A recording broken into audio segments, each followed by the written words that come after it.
name is Eve Studi, and I'm a lead nutritionist for nutrition guidance at USDA's Center for Nutrition Policy and Promotion, and I'm also the designated federal officer for this 2020 Dietary Guidelines Advisory Committee.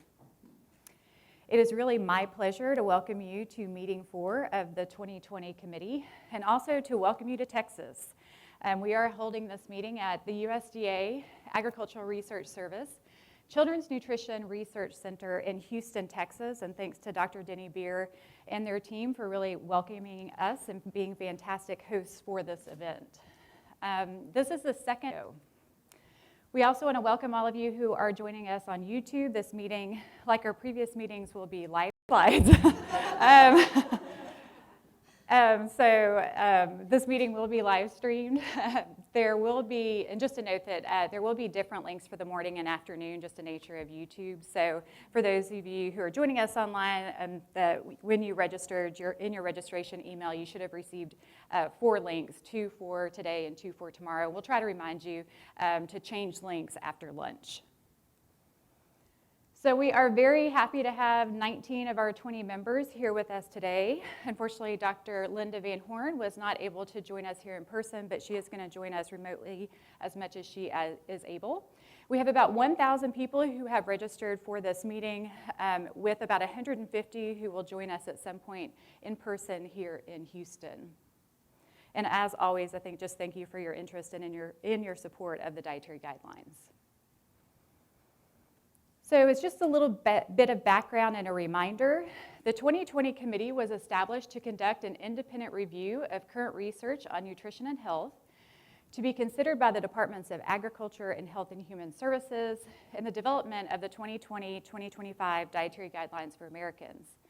This committee was selected by Secretaries Perdue and Azar from USDA and HHS from nominations received from the public, and they were selected based on their education, experience, and expertise, and they were balanced on a number of factors, including things like geographic location. The committee was announced in February of 2019, and just as a reminder, this is not a committee that was convened to provide expert opinion or to represent a specific viewpoint, but rather they were selected as independent scientists who will work together to review current evidence on diet and health.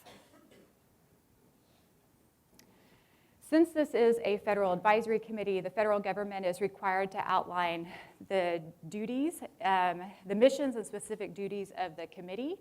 And we have done this through our charge to the Dietary Guidelines Advisory Committee. You can see this charge on our slide. We presented it at every meeting, and it's also on our website. And their charge is to examine the evidence on specific topics and scientific questions identified by the departments, and I'll talk about those here more in the next few slides. To develop a report that outlines their science-based review and recommendations to the departments with rationale, and then to submit the report to the Secretaries of USDA and HHS for consideration as the departments develop the next edition of the Dietary Guidelines. So as we've talked about previously, USDA and HHS added a new step to this process to identify the specific topics or the specific questions that the advisory committee were asked to address. In the past, we did outline some topic areas, but in general, the committee identified the specific questions that they would consider. For this committee, we added the step for the committee where the departments identified those topics and questions and asked the committee to address those. We did this for a number of reasons. One, it was in part due to recommendations from the national academies on our process to kind of have the question development occur in a separate step. And we also really felt like it promoted a more transparent, inclusive, and deliberate process. Now, I do want to note that the topics and questions were not developed in isolation. The process was led by the Center for Nutrition Policy and Promotion at USDA and the Office of Disease Prevention and Health Promotion, our partners at HHS, but it did include input from a number of federal agencies, as well as consideration of thousands of public comments. And so in that process, specifically CNPP and ODPHP developed an initial list with input from some of our federal partners. We posted a list of topics and questions for public comment for 30 days. We received about 6,000 public comments on those topics and questions and refined the list based on that input. We did prioritize the prioritize the topics and questions using 4 criteria: relevance to the dietary guidelines, and I'll talk more about that in just a second, importance to public health, potential impact on the federal programs and policies that we inform, and avoiding duplication of other federal efforts. Now, as I think everyone in this room knows, in the field of nutrition, there are many possible questions of scientific and public interest that have the potential to be explored. So this includes things on food groups, on very specific foods, questions on nutrients, food safety, food labeling, menu labeling, food settings, food policies, food behaviors, medical nutrition therapy, and more. And we really feel like the dietary guidelines have an important slice of that nutrition conversation. So the dietary guidelines have a specific goal and a specific timeline, and that is to provide food-based dietary guidance to the general public at least every 5 years. Now, we do have a number of partners who work with kind of in this larger nutrition conversation. So for example, the National Academies developed the nutrient recommendations known as the dietary reference intakes. And there are a number of federal agencies and others involved in this space, including the Department of Health and Human Services, Food and Drug Administration, who work on food safety and labeling issues. But the point being here that there's a lot of pieces, and the hope is that we all work together to kind of speak to this larger, the bigger nutrition picture. Now, the topics and scientific questions we've asked the committee to address focus on diet and health across the lifespan. And so the kind of a main emphasis for this round, I would say, is about that emphasis on the lifespan. The topics and questions we asked the committee to address build on topics and questions examined by previous dietary guidelines. So Dietary Guidelines Advisory Committees, I should say. So we didn't start from scratch. We had a lot to work with from our previous committees. So for example, the 2015 committee did a number of questions on dietary patterns and added sugars. The 2010 committee had a number of specific questions on seafood and alcohol. A number of committees have addressed kind of elements of dietary fats, beverages, and frequency of eating, perhaps not as in kind of a broader scope, but in pieces of it. Previous committees have also described current intakes of Americans as well as status of health across the American population, which will be talked about today. And since 2005, advisory committees have conducted food pattern modeling analysis. So that's kind of the exposure element. In terms of the outcome, the committee was asked to consider a range of outcomes. So many previous advisory committees have looked at the outcomes of body weight or obesity, cardiovascular disease, type 2 diabetes, and cancer, and we asked the committee to examine those in kind of that health discussion, but also some additional outcomes. So for example, neurocognitive health has become really a more recent interest in nutrition science, so we did include brain health as part of many of the questions that the committee were asked to consider. Sarcopenia in particular, trying to think about the older adult population and having more targeted outcomes for that population. Bone health, which is of course important for older adults, but also children and adolescents, as well as the outcome of all-cause mortality. We actually haven't had many committees that have considered kind of that broader all-cause mortality outcome. Now, each committee that we've had also looks at some unique topic areas. And for 2020 process, these are the birth to 24 months population. There had been a growing interest in us including this population. Traditional dietary guidance has focused on 2 years and older. And then the 2014 Farm Bill really solidified that inclusion in this edition, and an expanded focus on pregnancy and lactation. Previous advisory committees hadn't necessarily excluded pregnancy and lactation, but they hadn't had as focused questions on pregnancy and lactation, and perhaps more specific, they hadn't really considered outcomes related to pregnancy and lactation. And so that's an addition here as well. And both of those are no small additions, as you'll hear today shortly. So in summary, I'd say that there are many similarities between the work of this committee and previous advisory committees, but there are some new topics. I think a lot of what we've been seeing is that a lot of the questions are more expanded. So they're kind of the similar concept areas, but kind of broader exposures and more outcomes. And there also are, of course, some new populations. Now, as we've talked about previously, and as with all of our Dietary Guidelines Advisory Committees, the committee's task is time limited. As we've discussed, USDA and HHS request the committee's report by May of 2020, And that is so that departments can meet our mandate to release the next edition of the dietary guidelines within 5 years, which is by December of this year, December of 2020. So as we move into the last phase of the committee's work, which is pretty crazy to think, and similar to previous committees, the 2020 committee and federal staff have been working to refine, streamline, and prioritize the remaining work within the remaining time. And you'll hear more about that over the course of the next 2 days. So all meetings of the full committee are open to the public. As I noted, this is the 4th meeting. If you are not able to join us for meetings 1, 2, and 3, that information is archived on our website, including recordings of the meetings, as well as presentations, transcripts, and minutes. Similar to the 2nd meeting, this meeting will include an opportunity for individuals who have registered to provide oral comments to the committee. However, if you did not have the opportunity to travel here to provide public comments in person, the written public comment period is always open. We opened it in March of 2019, and it'll stay open into May of 2020. So this meeting will be held today and tomorrow from 9 a.m. until 4:30 p.m. Central. And I just note that because we usually function on Eastern time, and some of us arrived early today, thinking we were still there. But the meeting will be in Central time. The agenda is available at dietaryguidelines.gov, and Dr. Schneeman will give an overview of the agenda in her remarks.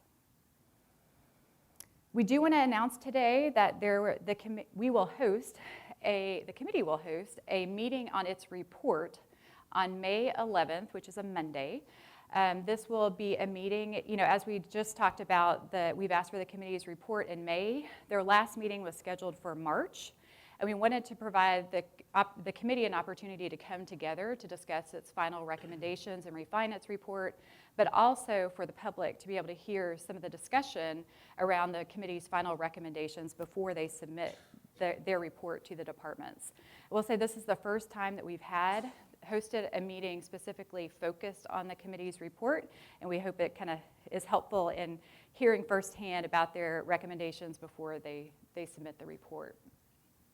So we'll provide more information about this. We will publish this in the Federal Register. We'll include information on our website. We'll send out listserv messages for those of you who have signed up as we have more information. But for now, please save the date for Monday, May 11th. This meeting will be held by webinar only. There won't be travel for that meeting.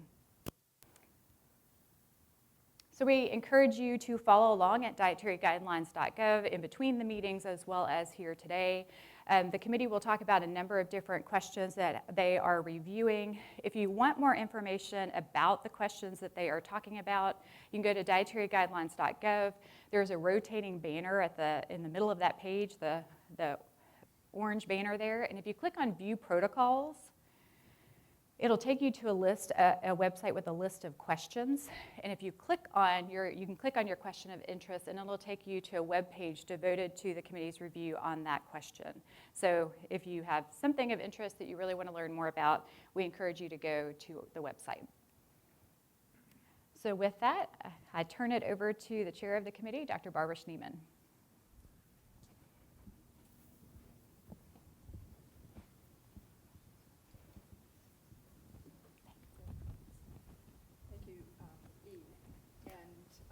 Let me add my welcome certainly to the committee members. It's great to see you all and have a fairly full representation from the committee, and also to the attendees here in the room, but also to all of those who are listening on the webinar.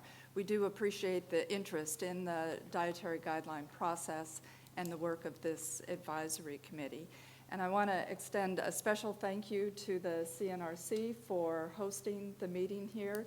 I see Dr. Beer sitting over here on the side. Thank you very much for the invitation to be here. And the staff has been fantastic in terms of helping us and making sure that things move smoothly. So thank you. So I will move into the slides.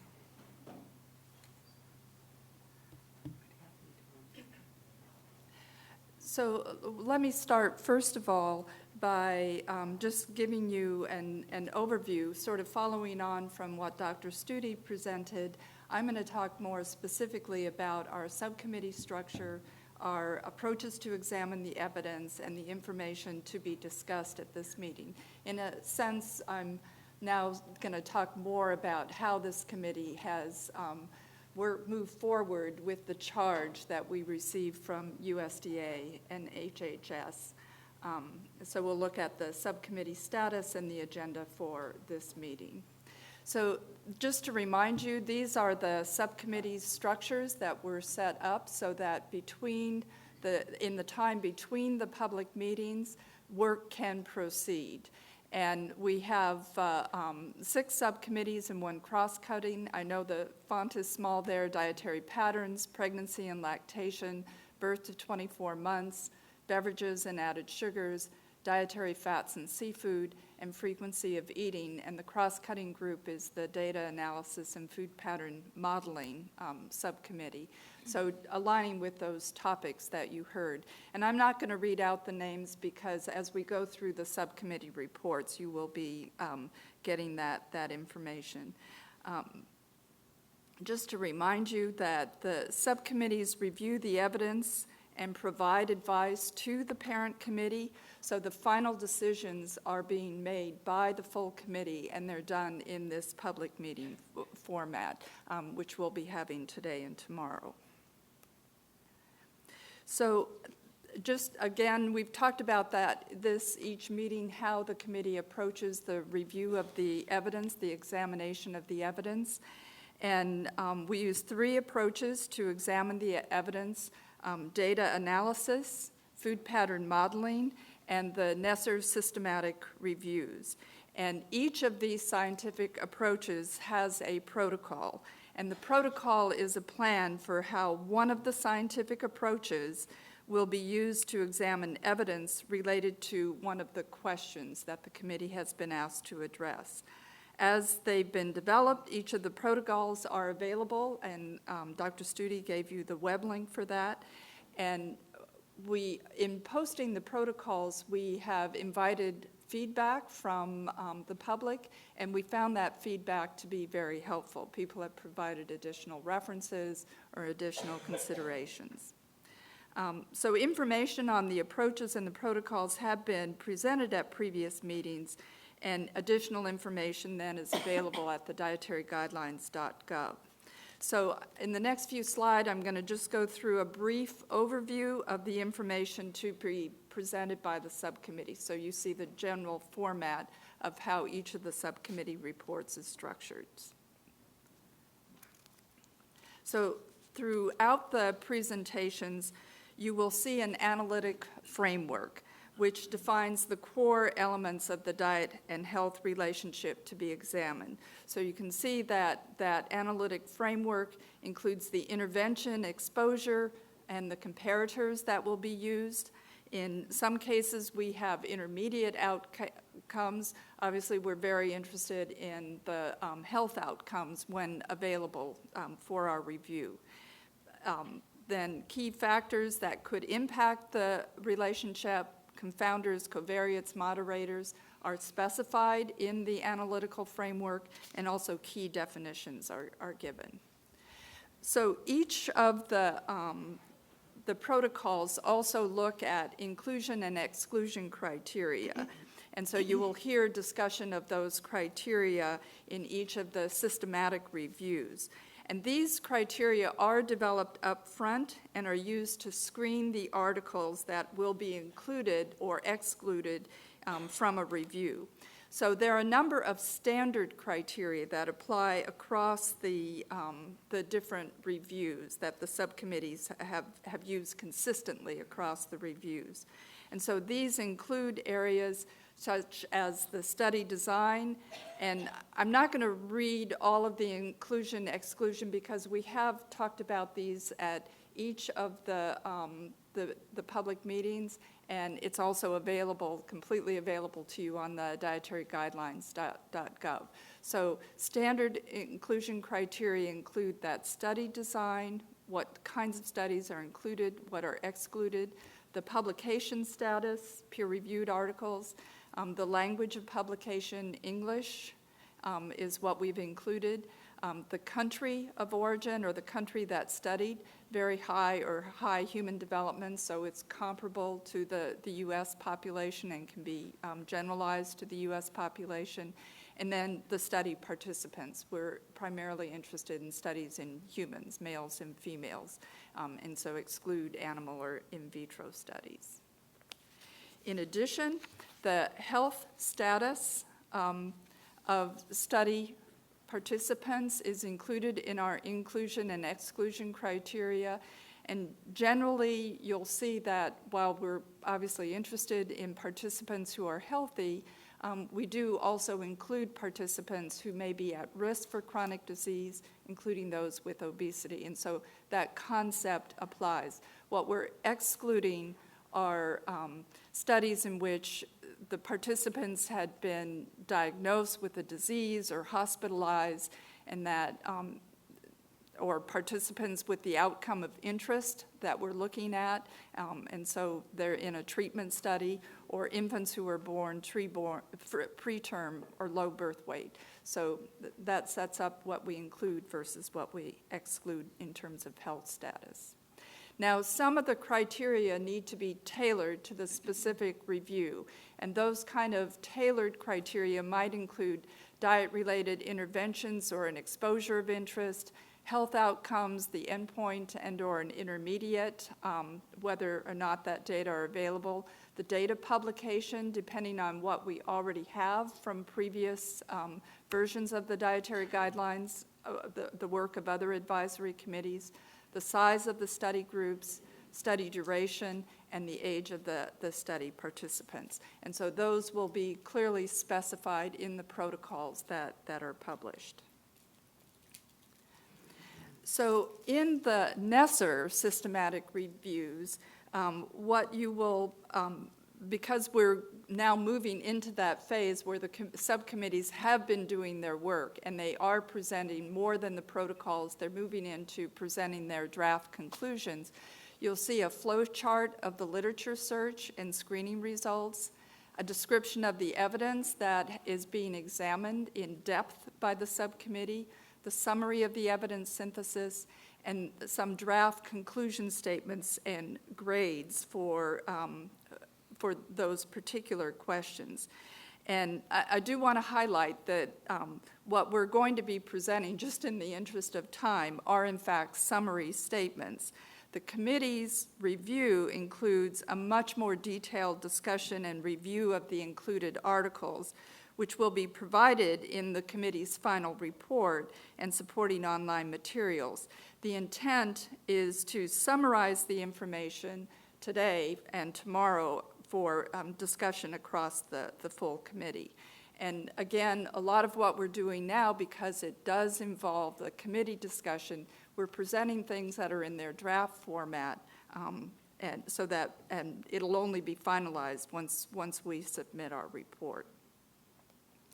So there will be data analysis questions that are presented today, and they include, they also follow a protocol, and they include some similar elements, including the analytical framework, the analytical plan, the results, and then draft conclusion statements that the committee will be discussing today. So for both the NESR systematic reviews and the data analysis questions discussed today and tomorrow, conclusion statements, draft conclusion statements, will be presented. And so that draft conclusion statement is an answer to the question of the evidence that is being reviewed. They have been drafted by the subcommittees, and they're being brought to the full committee for discussion at these public meetings. And again, these are considered draft until the committee submits its report to the secretaries. So they shouldn't be interpreted as the committee's final view or recommendations. The committee is working toward its final decisions. So I do want to note that after the conclusion statements are discussed by the committee at the public meetings, the systematic reviews will go through a peer review process, And that is being coordinated by USDA's Agricultural Research Service, so that these reviews will be peer-reviewed before the committee finalizes. And we have, in fact, invited Dr. David Clearfield from ARS to provide remarks at the next meeting, the March meeting, on the process that is being used for the peer review process. And we will then post the draft conclusion statements online after that peer review is completed. So you'll be learning more about that as we move forward. And that is a new part of the DGAC process. So we're learning about it as we go.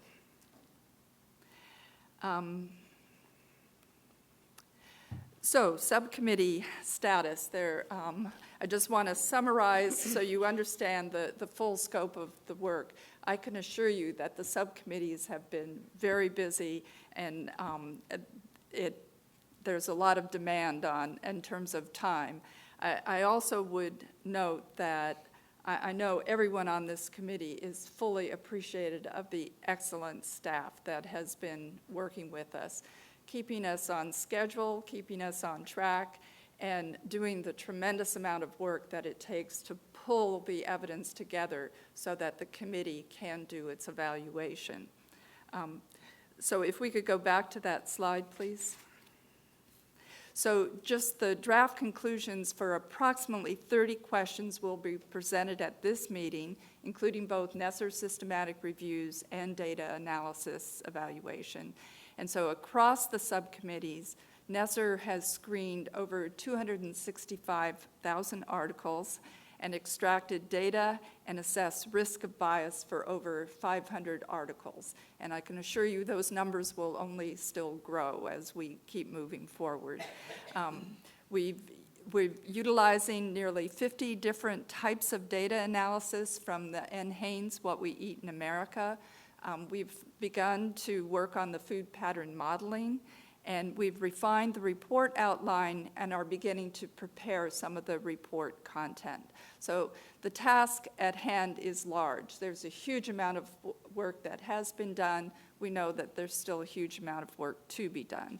So members and staff, members of the committee and the staff have been working to refine, streamline, and prioritize the remaining work so that we can meet the timeline.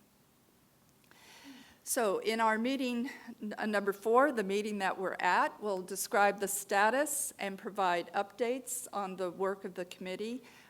As Dr. Studi noted, there's an agenda available at dietaryguidelines.gov. So just to make sure we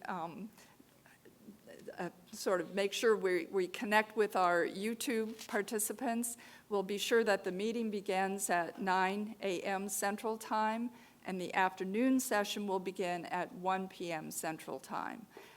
Breaks, however, can't really be set at a specific time because of the nature of the reporting that we're doing, but we'll take breaks as they fit within the discussion framework. So for today's agenda, following the opening remarks, we'll start with the subcommittee updates, and the subcommittees we expect to hear from today are birth to 24, pregnancy and lactation, dietary fats and seafood, beverages and added sugar, and the data analysis and food pattern modeling at the cross-cutting working group. And obviously with each of those subcommittees, we anticipate there will be committee discussion. So for tomorrow's agenda, again, we'll start at 9 a.m. And the subcommittee updates that will be held tomorrow are the Dietary Pattern Subcommittee, the Frequency of Eating some committee discussion, and then we've also scheduled public comments, which will take place in the afternoon. And we are looking forward to those public comments. So, and just to note that, yes, there's been a lot of interest in the DGAC work. The committee has received approximately 17,775 written public comments since the work began. If there's interest in commenting on the new protocols that are presented in today and tomorrow's public meetings, It's most useful to the committee if those comments on the protocols are received by Friday, February 7th. And again, we've found the comments on protocols to be helpful, but for the committee to keep progressing with its work, we need them by February 7th.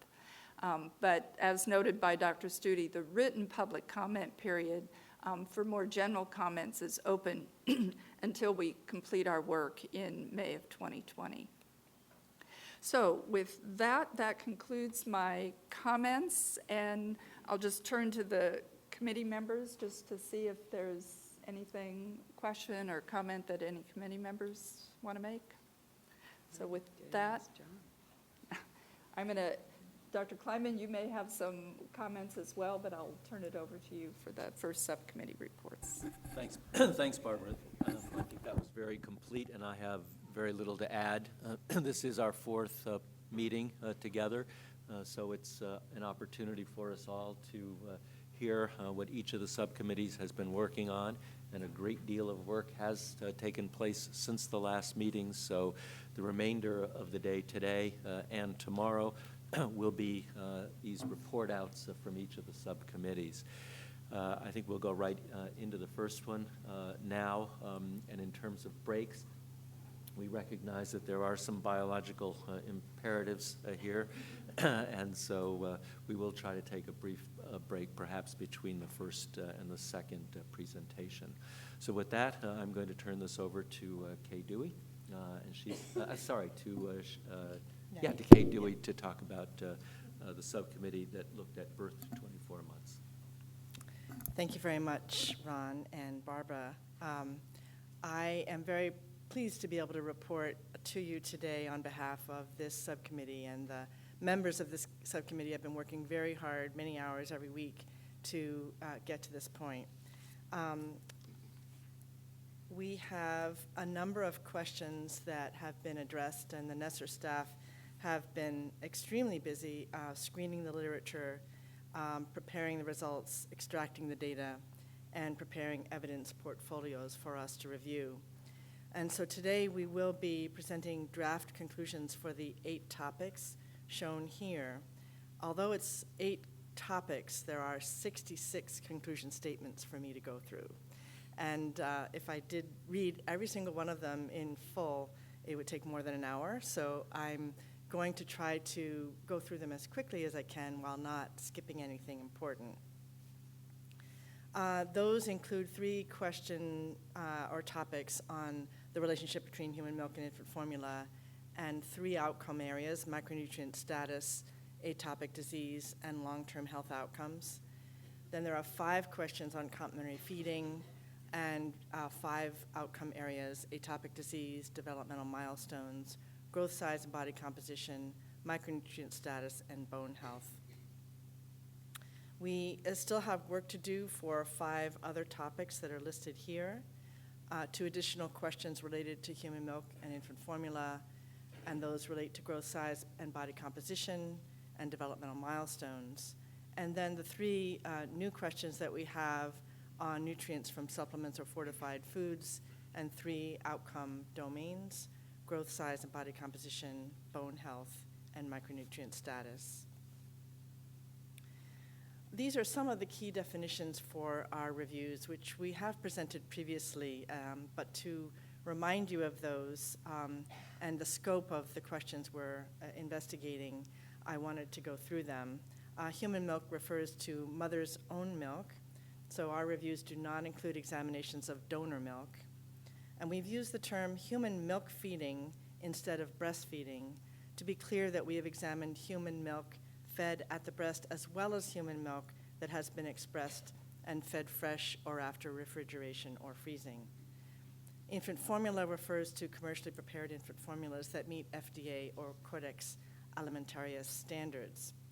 In practice, this has been a tricky definition to apply because there are a lot of studies that examine experimental infant formulas with ingredients such as dietary nucleotides or DHA prior to putting them on the market. So we have included this evidence if the formulas met the FDA or Codex standards.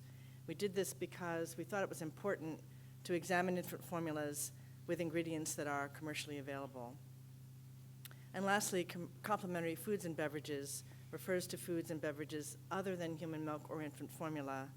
That includes liquids, semi-solids, and solids that are provided to an infant or young child to provide nutrients and energy. We want to thank the public for submitting comments on the work that was presented during meeting 3. We carefully reviewed and discussed all of those comments, and we would very much welcome public comments on what we present today, as Dr. Schneemann mentioned, by February 7th. So to begin, I will review some draft conclusions for the relationship between duration, frequency, and volume of exclusive human milk and or infant formula consumption and micronutrient status. This is the analytical framework that we developed, which shows the scope of this question. And we divided the duration, frequency, and volume of exclusive milk, human milk or infant formula into a series of 4 comparisons that align with the first feeding decisions that caregivers make. And those include whether or not to feed human milk, and then for caregivers who do decide to do so, how long to feed human milk, so the duration of human milk consumption, and then how long to feed human milk exclusively.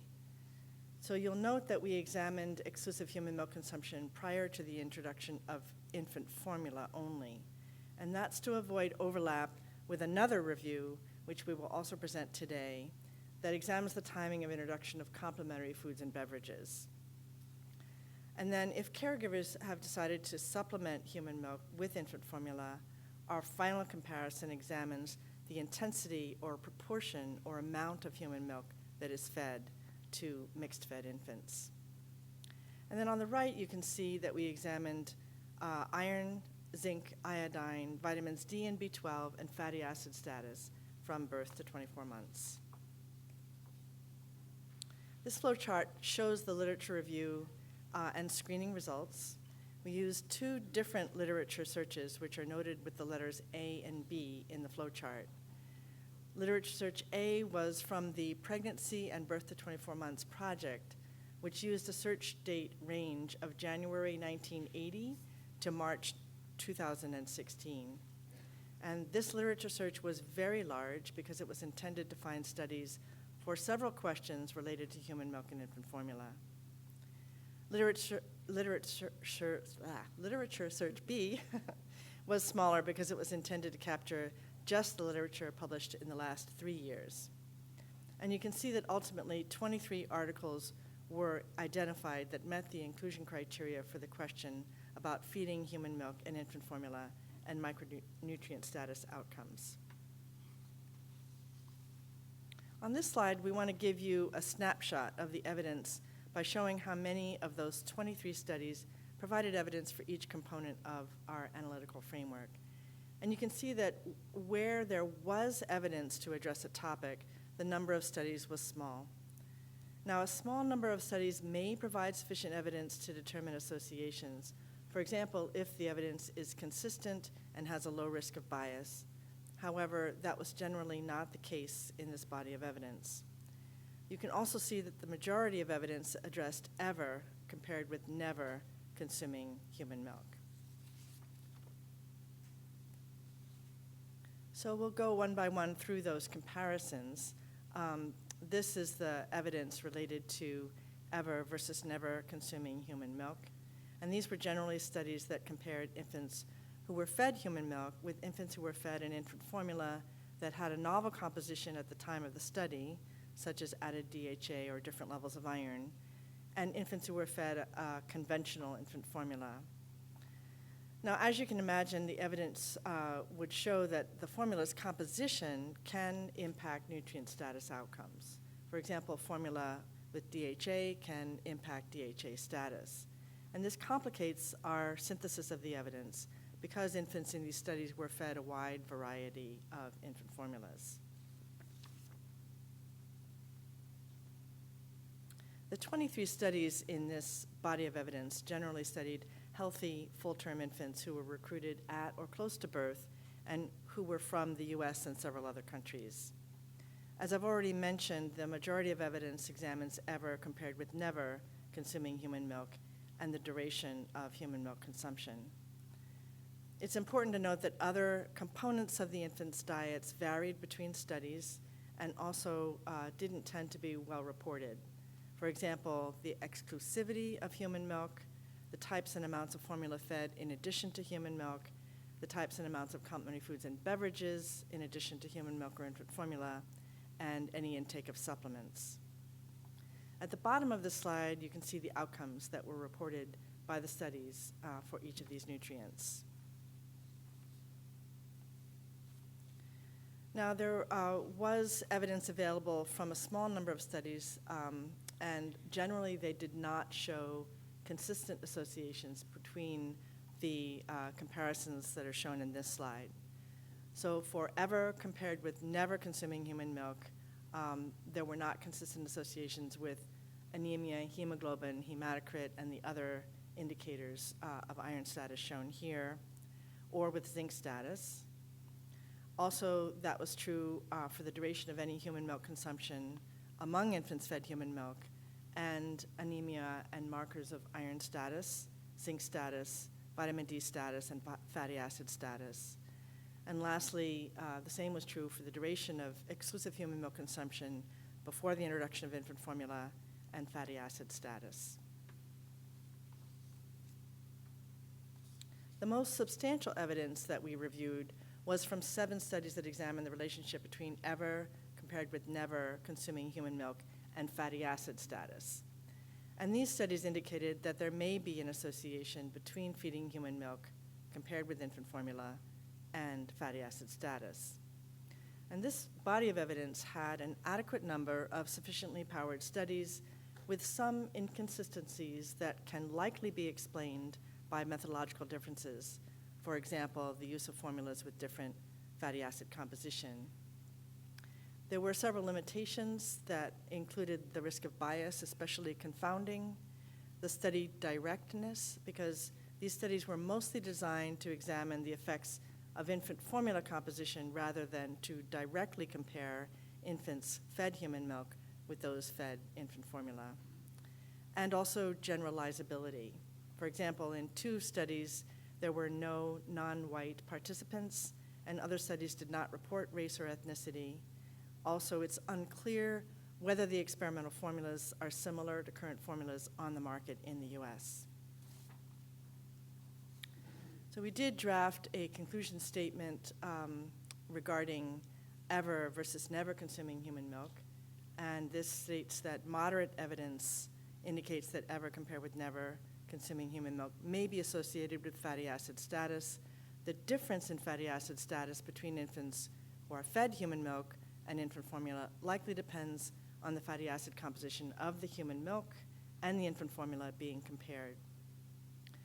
We found insufficient evidence available to determine the relationship between ever compared with never consuming human milk and iron and zinc status from birth to 24 months, and no evidence for the relationship between ever versus never consuming human milk and the other micronutrient status outcomes, iodine, vitamin B12, and vitamin D status. Continuing on with regard to duration of human milk feeding, insufficient evidence was available to examine this relationship for iron, zinc, vitamin D, and fatty acid status, and there was no evidence to determine that relationship for iodine and vitamin B12 status. In addition, regarding duration of exclusive breast human milk consumption, there was insufficient evidence for the relationship to fatty acid status and no evidence for the relationship to iron, zinc, iodine, vitamin B12, and vitamin D status. And finally, with regard to intensity, proportion, or amount of human milk in mixed-fed infants, there was no evidence to examine the relationship to iron, zinc, iodine, B12, vitamin D, or fatty acid status. So next, we will review the draft conclusions for the relationship between duration of exclusive human milk or infant formula consumption and food allergies and atopic allergic diseases and long-term health outcomes. Now, these questions have been answered with existing NESR systematic reviews, and our updated protocols, which are available at dietaryguidelines.gov, describe that we will use these reviews as is because they were completed recently and capture over 35 years of evidence. The papers from those reviews were published in the American Journal of Clinical Nutrition in 2019.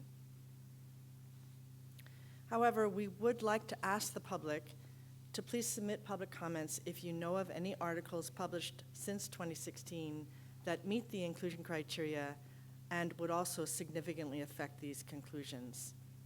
The committee did carefully review the conclusion statements in the existing NESR systematic reviews, and we flagged those that we thought warranted an informal search to identify new evidence that has emerged since 2016, focusing on other published systematic reviews.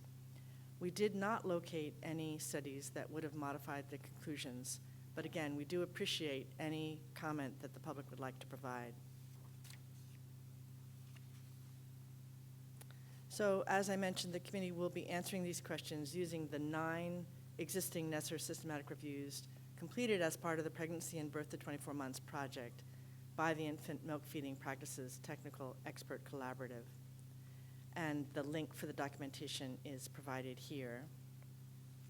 We would like to sincerely acknowledge the work of this group of scientists who comprised this technical expert collaborative and conducted these reviews with NESR. For this set of reviews, the literature search was conducted between January 1980 and March 2016.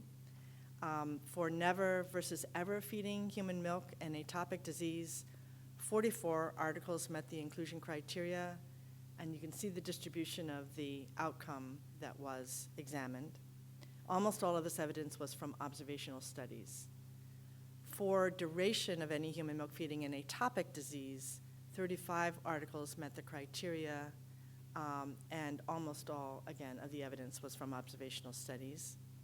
For duration of exclusive human milk feeding, prior to the introduction of infant formula, only 1 article met the inclusion criteria.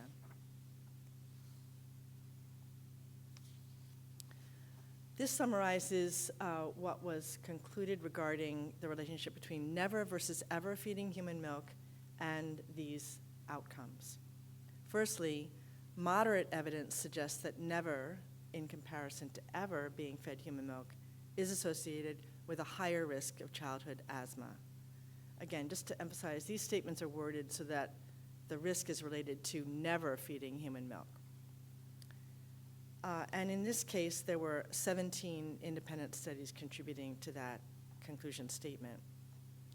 For the second one, limited evidence does not suggest a relationship between never versus ever being fed human milk and atopic dermatitis in childhood.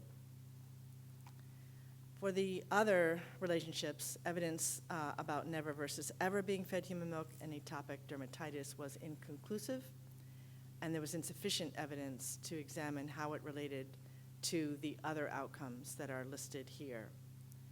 Again, I'm not going to read every word. All of these statements are available in the published articles.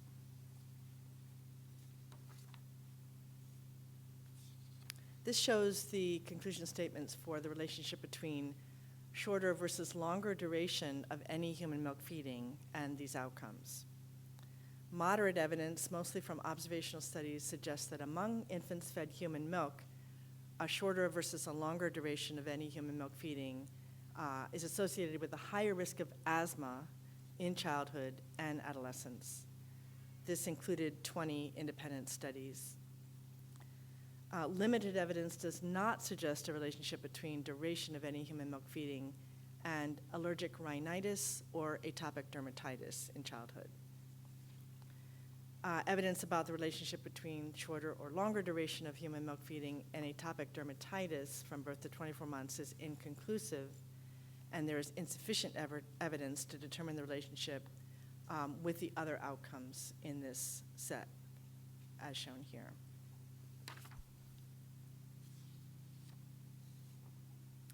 In terms of the shorter or longer duration of exclusive human milk feeding before introduction of infant formula, there is insufficient evidence to examine this relationship to all of the outcomes that were examined.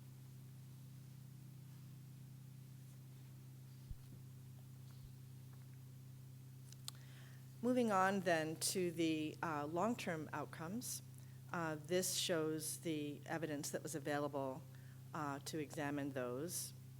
First, with regard to never versus ever feeding human milk and cardiovascular disease outcomes, there were 13 articles that met the inclusion criteria, and you can see the types of outcomes that these studies examine.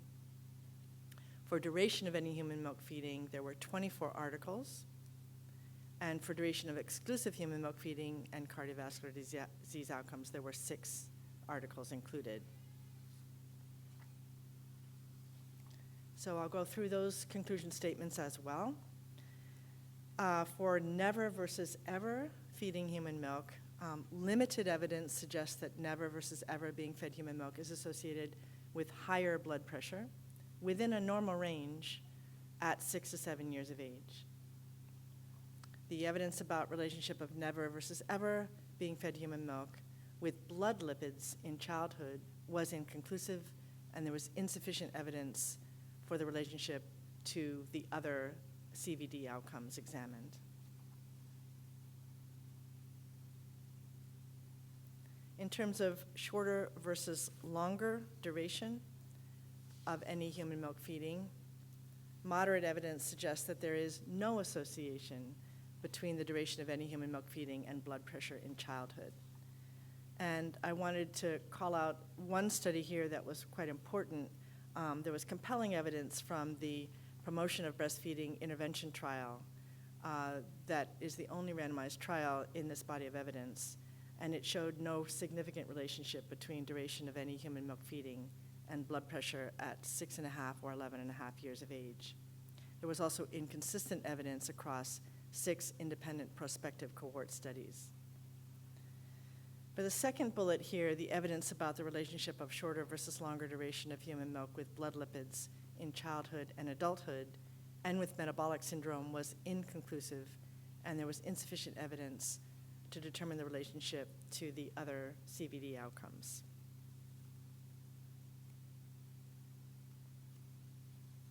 Continuing on with shorter versus longer duration, limited evidence suggests that there is no association between the duration of exclusive human milk feeding and blood pressure in childhood or metabolic syndrome at 11.5 years of age. And most of this evidence comes from this one non-US sample that was assessed using a very strong study design. And there was insufficient evidence to determine the relationship of the duration of exclusive human milk feeding with the other endpoint CVD outcomes. The other long-term outcome examined was diabetes. And in this case, there were 21 articles that met the inclusion criteria for the comparison of never versus ever feeding human milk. And you can see that most of those were with regard to type 1 diabetes. For duration of any human milk feeding and diabetes, 37 articles met the criteria, and 30 were focused on type 1 diabetes. For duration of exclusive human milk feeding, there were 18 articles that met the criteria, again, 17 about type 1 diabetes. So this summarizes what was concluded about never versus ever feeding human milk. Limited evidence from observational studies suggests that never versus ever being fed human milk is associated with a higher risk of type 1 diabetes. There's insufficient evidence to determine whether or not there is a relationship between never versus ever feeding human milk and type 2 diabetes, prediabetes, and the other outcomes shown here.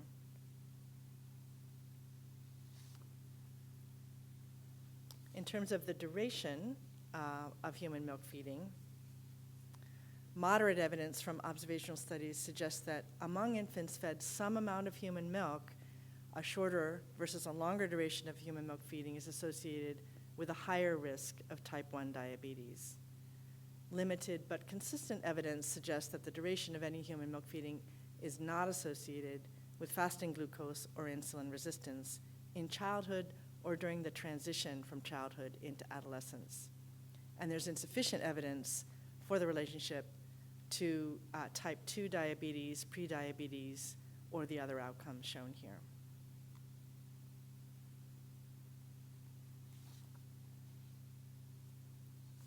And then in terms of shorter versus longer duration of exclusive human milk feeding, limited evidence from observational studies suggests that a shorter duration is associated with a higher risk of type 1 diabetes. Limited evidence from a single study that used a strong design also suggests that the duration of exclusive human milk feeding is not associated with fasting glucose or insulin resistance at 11.5 years of age. And there's insufficient evidence to determine the relationship with type 2 diabetes, prediabetes, and the other outcomes shown here.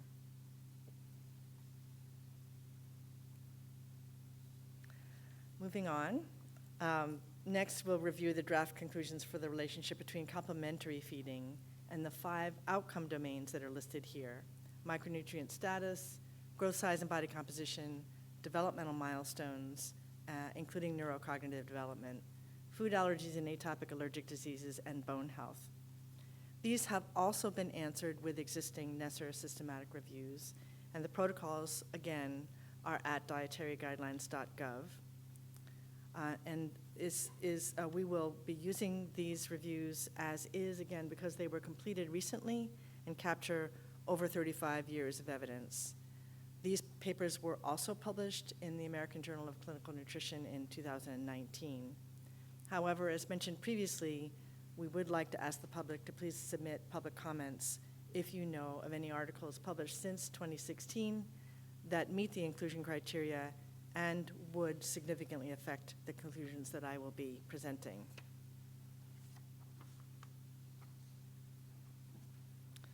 So the committee will be answering these questions using 10 existing NESR systematic reviews completed as part of the Pregnancy and Birth to 24 Months project by the Complementary Feeding Technical Expert Collaborative, and this gives the link for the complete documentation of that work. Again, we would like to acknowledge the work of this group of scientists who comprise the Complementary Feeding Tech, who conducted these reviews with NESR. This literature search spanned from January 1980 to July 2016. For complementary foods and beverages, they were divided into 2 overarching types of questions: the timing of introduction of complementary foods and beverages, and the types and amounts. So for this first set of outcomes, which are micronutrient status, there were 9 studies that met the criteria for the timing of introduction. Most of these examined iron status, a few examined zinc, vitamin D, vitamin B12, folate, and/or fatty acid status. For the types and amounts of complementary foods and beverages, 31 articles met the criteria. Most examined iron-fortified cereals and meats with respect to iron status. Several examined zinc and fatty acid status, and very few studies examined vitamin D, vitamin B12, and folate status.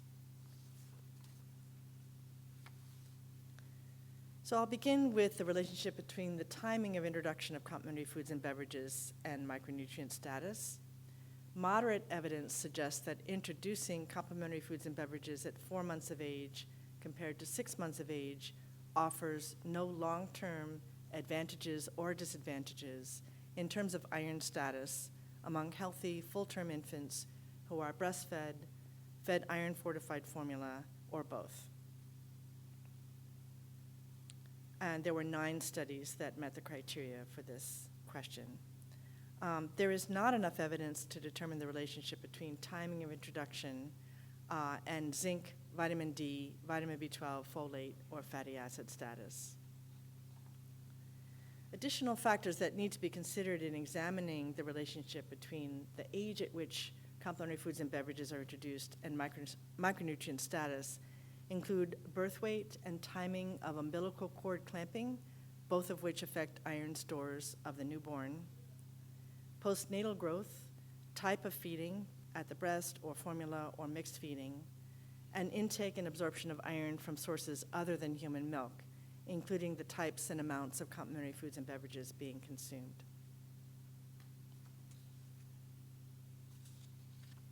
This summarizes the conclusions for the types and amounts of complementary foods and micronutrient status. 31 studies met the inclusion criteria for this review. And strong evidence suggests that consuming complementary foods and beverages that contain substantial amounts of iron, such as meats or iron-fortified cereal, helps maintain adequate iron status or prevent iron deficiency during the first year of life among infants with insufficient iron stores or breastfed infants who are not receiving adequate iron from another source. However, the benefit of these types of complementary foods and beverages for infants with sufficient iron stores, such as those consuming iron-fortified infant formula, is less evident. There's not enough evidence to determine the relationship between other types and amounts of complementary foods and beverages containing lesser amounts of iron, such as fruits and vegetables, and iron status.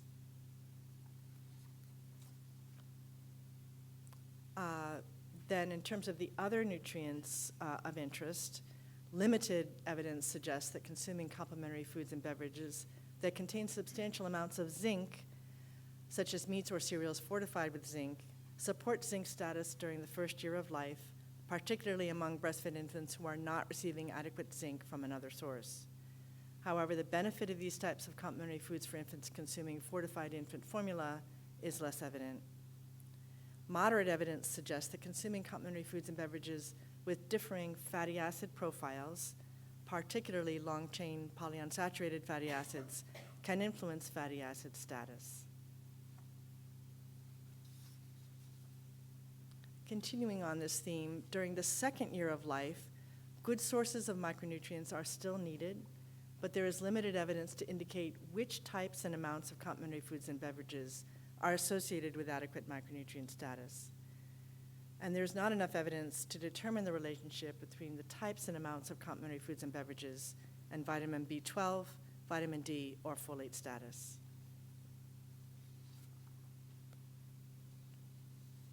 Now I'm going to move on to the next outcome domain, and that is food allergies and atopic allergic diseases. For the timing of introduction of complementary foods and beverages, 31 studies met the inclusion criteria, and most of them examined food allergies. For types and amounts of complementary foods and beverages, 39 met the criteria, and most examined the most common allergenic foods. This has to do with the timing of introduction of complementary foods and beverages. Moderate evidence suggests that there is no relationship between the age at which complementary feeding first begins and the risk of developing food allergy, atopic dermatitis or eczema, or asthma during childhood. There's insufficient evidence to determine the relationship between age at which complementary foods or beverages are first introduced and risk of developing allergic rhinitis during childhood.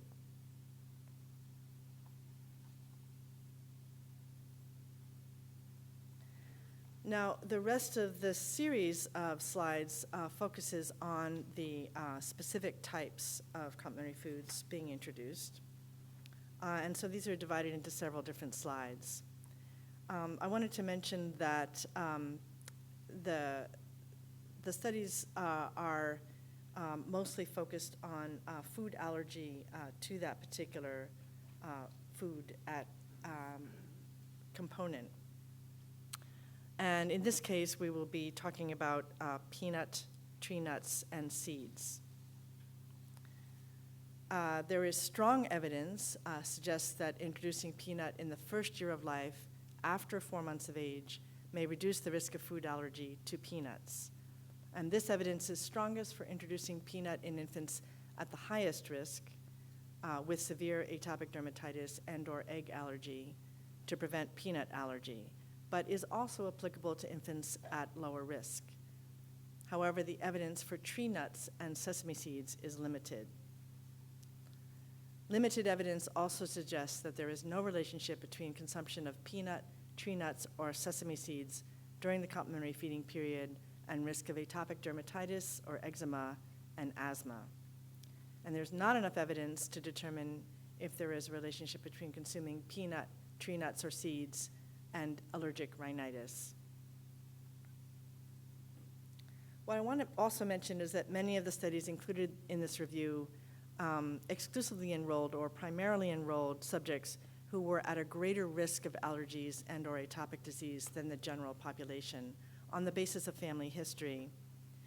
However, despite this, the reviewers concluded that the results are probably generalizable to infants and toddlers who are at lower risk for atopic disease, although the magnitude of the associations may be smaller.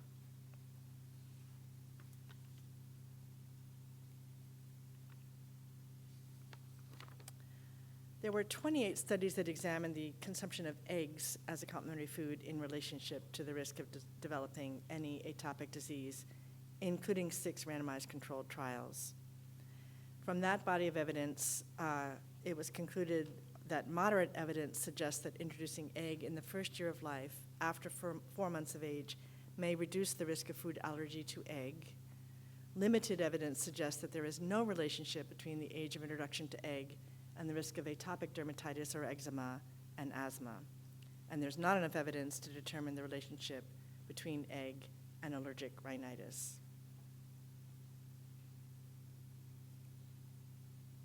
For fish, 24 studies examined fish as a complementary food, including 1 randomized controlled trial. From this body of evidence, there is limited evidence that suggests that introducing fish in the first year of life after 4 months of age may reduce the risk of atopic dermatitis and eczema. And there is not enough evidence to determine this relationship to the risk of allergy to fish or other foods, asthma, or allergic rhinitis, and also not enough evidence for the relationship to the risk of food allergy, atopic dermatitis, eczema, asthma, or allergic rhinitis.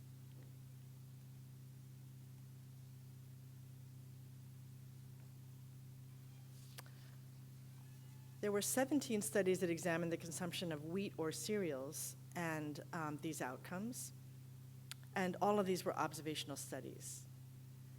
So limited evidence suggests that there is no relationship between the age of introduction of cow's milk products, such as cheese and yogurt, and the risk of food allergy and atopic dermatitis and eczema. There's not enough evidence to determine if there's a relationship between consuming milk products during the complementary feeding period and the risk of asthma or allergic rhinitis. Did I skip something?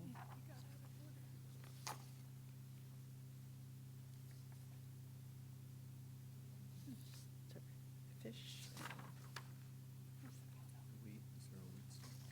I'm going to go back a second. Should fish, egg, here we go. There we go. Sorry.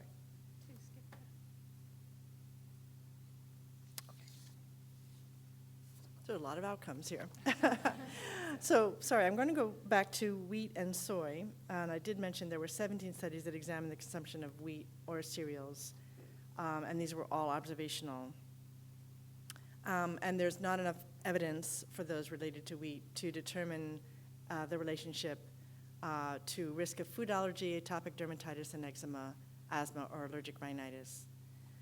For soy, there were 4 prospective studies that examined this relationship, and that indicated that there was not enough evidence to determine if there is a relationship between soybean consumption and the risk of any of these outcomes.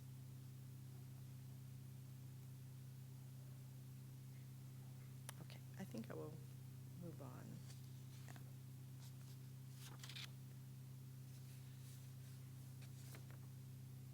Okay. There were several observational studies that also examined the relationship between other types of complementary foods and beverages that are generally not considered to be major allergens, for example, fruit, vegetables, and meats. And this conclusion was that there was limited evidence from observational studies that suggest that introducing foods not commonly considered to be allergens in the first year of life after 4 months of age is not associated with risk of food allergy, atopic dermatitis or eczema, asthma, or allergic rhinitis. There were also several observational studies that examined dietary diversity or dietary patterns, and these were 11 prospective cohort studies and 3 case control studies. But there was not enough evidence to determine a relationship between these aspects of the diet and any of these outcomes.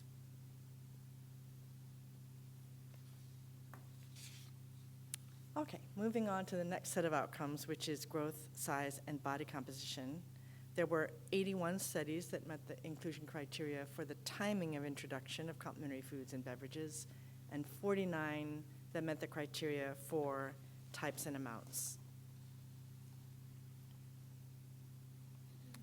So in terms of timing of introduction, moderate evidence suggests that the first introduction of any complementary food or beverage between 4 to 5 months, compared to approximately 6 months of age, is not associated with weight status, body composition, body circumferences, weight, or length among generally healthy full-term infants. Limited evidence suggests that introducing complementary foods and beverages before 4 months of age may be associated with higher odds of overweight and obesity. And there's not enough evidence to determine the relationship between introduction of complementary foods and beverages at 7 months or later on growth size or body composition.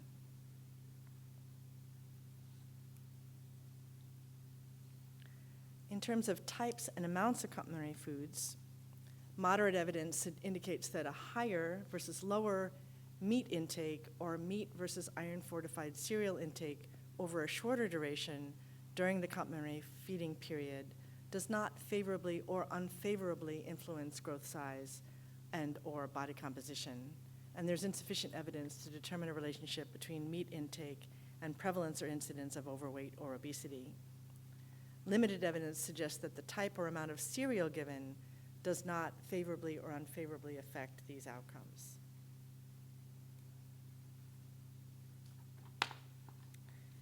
In terms of fatty acids, moderate evidence suggests that consumption of complementary foods with different fats and or fatty acid composition does not favorably or unfavorably influence growth size or body composition. And there's not enough evidence to determine the relationship to the prevalence or incidence of overweight or obesity. Limited evidence suggests that sugar-sweetened beverage consumption during the complementary feeding period is associated with increased risk of obesity in childhood, but is not associated with other measures of growth size and body composition. There is limited evidence that showed a positive association between juice intake and infant weight for length and child BMI Z-scores. No conclusion could be made about the relationship between other complementary foods, as listed here, and growth size, body composition, or overweight or obesity. And also no conclusion could be made about the relationship between distinct dietary patterns during the complementary feeding period and growth size, body composition, or these other outcomes.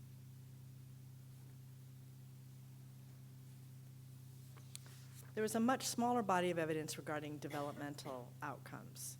So for the timing of introduction of complementary foods and beverages, only 3 studies met the criteria, and for types and amounts, only 8 studies met those criteria. So not surprisingly, given that small evidence base, there was insufficient evidence to draw conclusions about the relationship between the timing of introduction of complementary foods and beverages and developmental milestones. One of the issues with this body of evidence is that there is the potential for reverse causation. In other words, the child might be more developed and therefore be more demanding of introduction of other foods and beverages. And so with observational studies, it's very difficult to study this relationship. There was also insufficient evidence to draw a conclusion about the relationships between the types and amounts of complementary foods and beverages consumed and developmental milestones.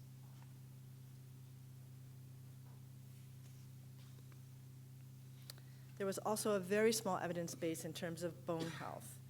3 studies met the criteria for timing of introduction of complementary foods and beverages, and 8 met the criteria for types and amounts. So again, not surprisingly, the conclusion was that there was insufficient evidence to draw conclusions about the relationship of timing of introduction of complementary foods and beverages and bone health. And similarly, insufficient evidence was available between the types and amounts of complementary foods and beverages and bone health. Okay, so those are the 66 conclusion statements that we had to get through today. And now I'm going to present some of the discussions that we've had related to refining and prioritizing the remaining work in front of us. So as I mentioned, we have 2 questions regarding human milk and infant formula and outcome domains, including growth size and body composition. So for this one, it's a very, very large literature. And for this purpose, we decided to examine outcomes related to body composition only, which includes obesity and overweight. Our rationale for this is that we already know that growth curves differ between infants fed human milk and those fed infant formula. In fact, the U.S. government convened an expert panel several years ago to review such evidence. And as a result, the CDC adopted the World Health Organization growth curves from birth to age 2 years, which reflect the growth of breastfed children. On the other hand, the relationship between human milk or infant formula consumption and body composition outcomes, including obesity, warrants further examination. And for that reason, we have altered the protocol for this, which is going to be available on dietaryguidelines.gov. We also discussed the remaining questions that examine intake of nutrients from supplements and fortified foods. And for this, we decided to prioritize, for the first question related to growth size and body composition, to focus only on iron and from iron from supplements. For the second one related to bone health, we decided to focus only on vitamin D, and again, only from supplements. And for the third question related to nutrient status, we decided to focus on iron and vitamin D from supplements only. Our rationale for limiting these reviews to the nutrients from supplements is that the existing reviews from the previous project, which I just reviewed with you today, examined complementary foods and beverages and included fortified foods. So we feel that the real need for new work here is on these nutrients from supplements. Our rationale for examining iron and vitamin D only is that we would like to review evidence about nutrient supplements that are currently recommended for this age group. So that is where we will be moving forward as we continue the work. So our next steps are summarized here. There will be a literature search on iron and vitamin D from supplements and nutrient status. There will be screening of the literature also for iron and vitamin D from supplements. That will include the screening of the literature as well as vitamin D from supplements and bone health. We will then have to extract the data, assess risk of bias, and develop conclusions and grades for the 5 questions that are listed here. And again, those relate to human milk and infant formula consumption, growth size and body composition, and developmental outcomes, and then the specific nutrients from supplements and the 3 outcome areas that I mentioned. And then lastly, we will be going through the peer review process and drafting the report. And with that, I would like to again thank the members of the subcommittee and very much thank and acknowledge the very hard and extensive work by our support staff who are listed on this slide. Thank you very much. Great. Thank you, Kay. for a incredibly complete summary of the work of the subcommittee. So we've already had some cross-cutting conversations between a few of the subcommittees, but this is our opportunity now as a full committee to ask any further questions or to comment on what Kay has presented. So I'll open it up to the committee now for questions. Rick. Thank you very And much. don't forget to say your name No, when you. Rick Mattis.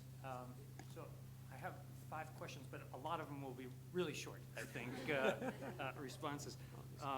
The first is, you used the term intensity of feeding, and I'm just not clear on what intensity means.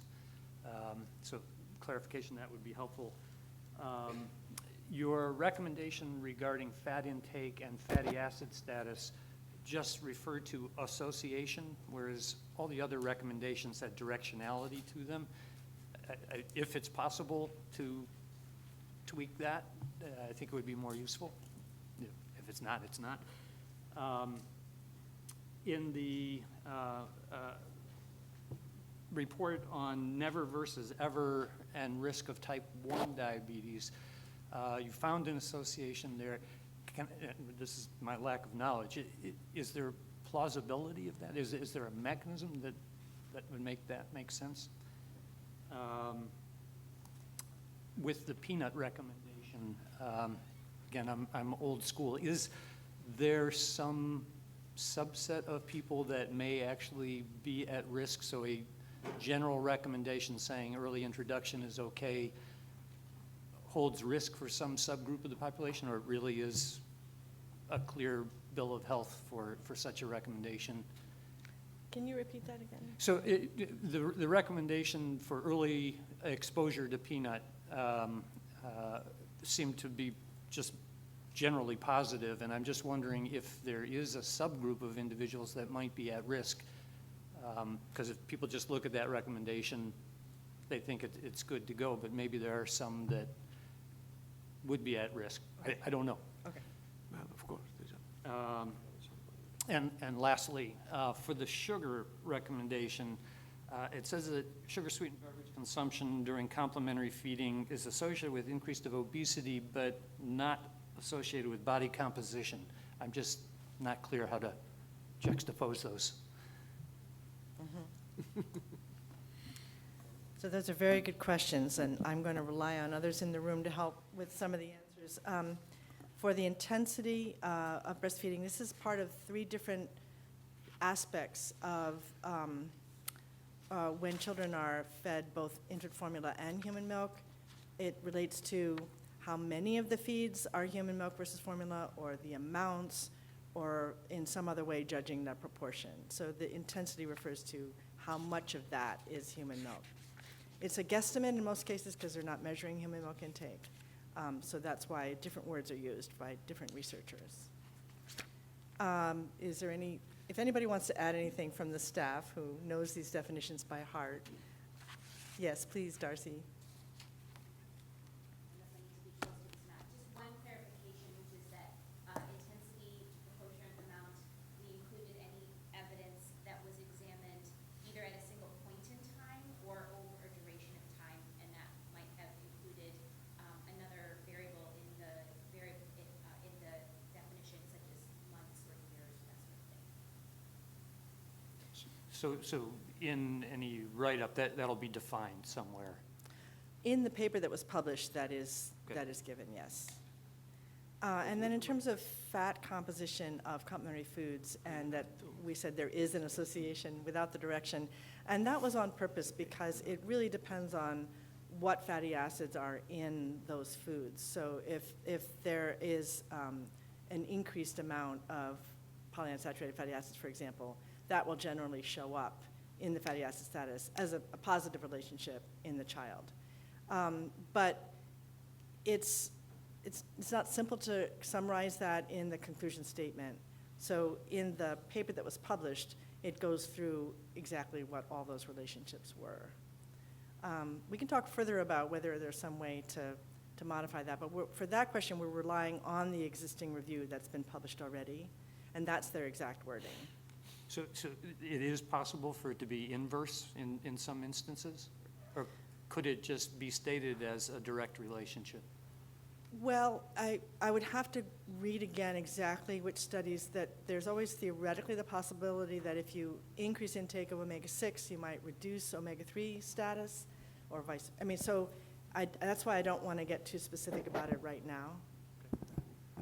Yeah, and I think in some of the ever versus never types of questions, because the composition of breast milk fatty acids differ from formula, because the breastfeeding mom's maternal diet and the formulas are added oils. So I think in some cases they're higher, in some cases they're lower. So rather than have a conclusion statement that was, 3 paragraphs long to go through each of them, it was basically a general statement of there's associations between dietary intake and the outcome.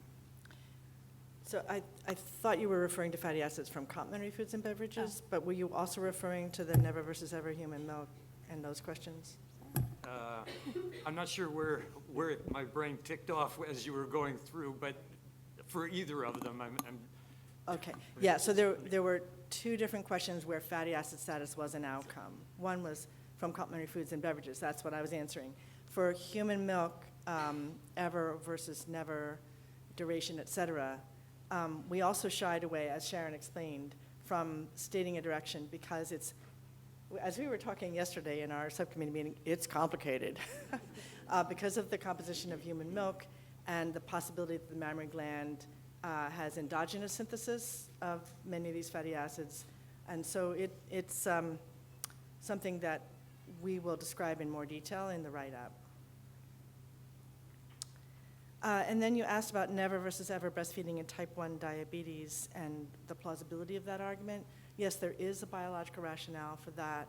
I'm not sure I'm ready to explain it thoroughly here, but it relates to the components that are in human milk and their relationship to development of physiological function, immune status, and reaction to antigens.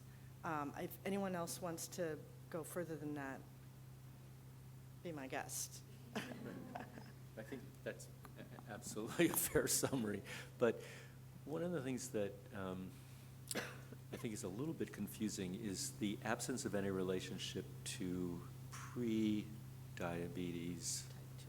Yeah, type 2, but you'd expect that those same markers would be present in type 1 in advance of that disease expressing itself. So we might want to pay a little bit more attention to that as we put this together.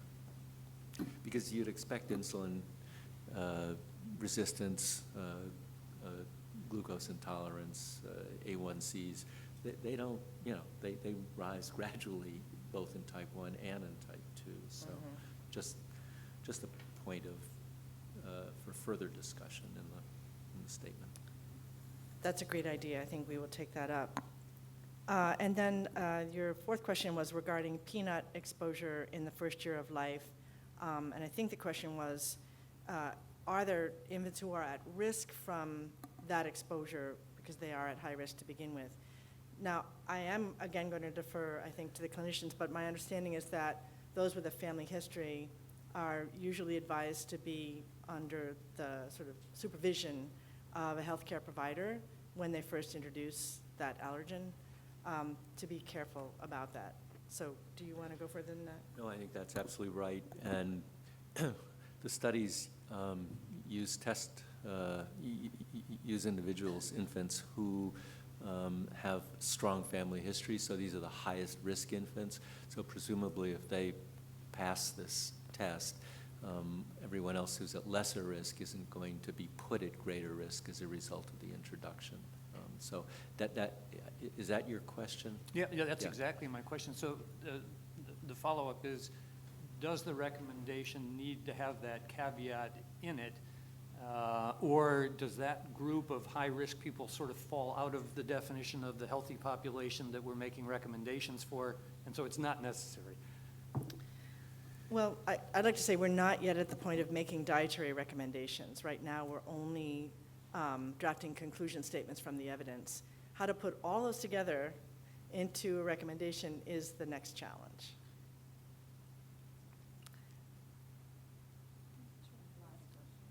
Yeah, there was one more question from Rick, Mhm. and that had to do with sugar-sweetened beverages and why were those related to overweight or obesity and not to the continuous markers of body size or composition.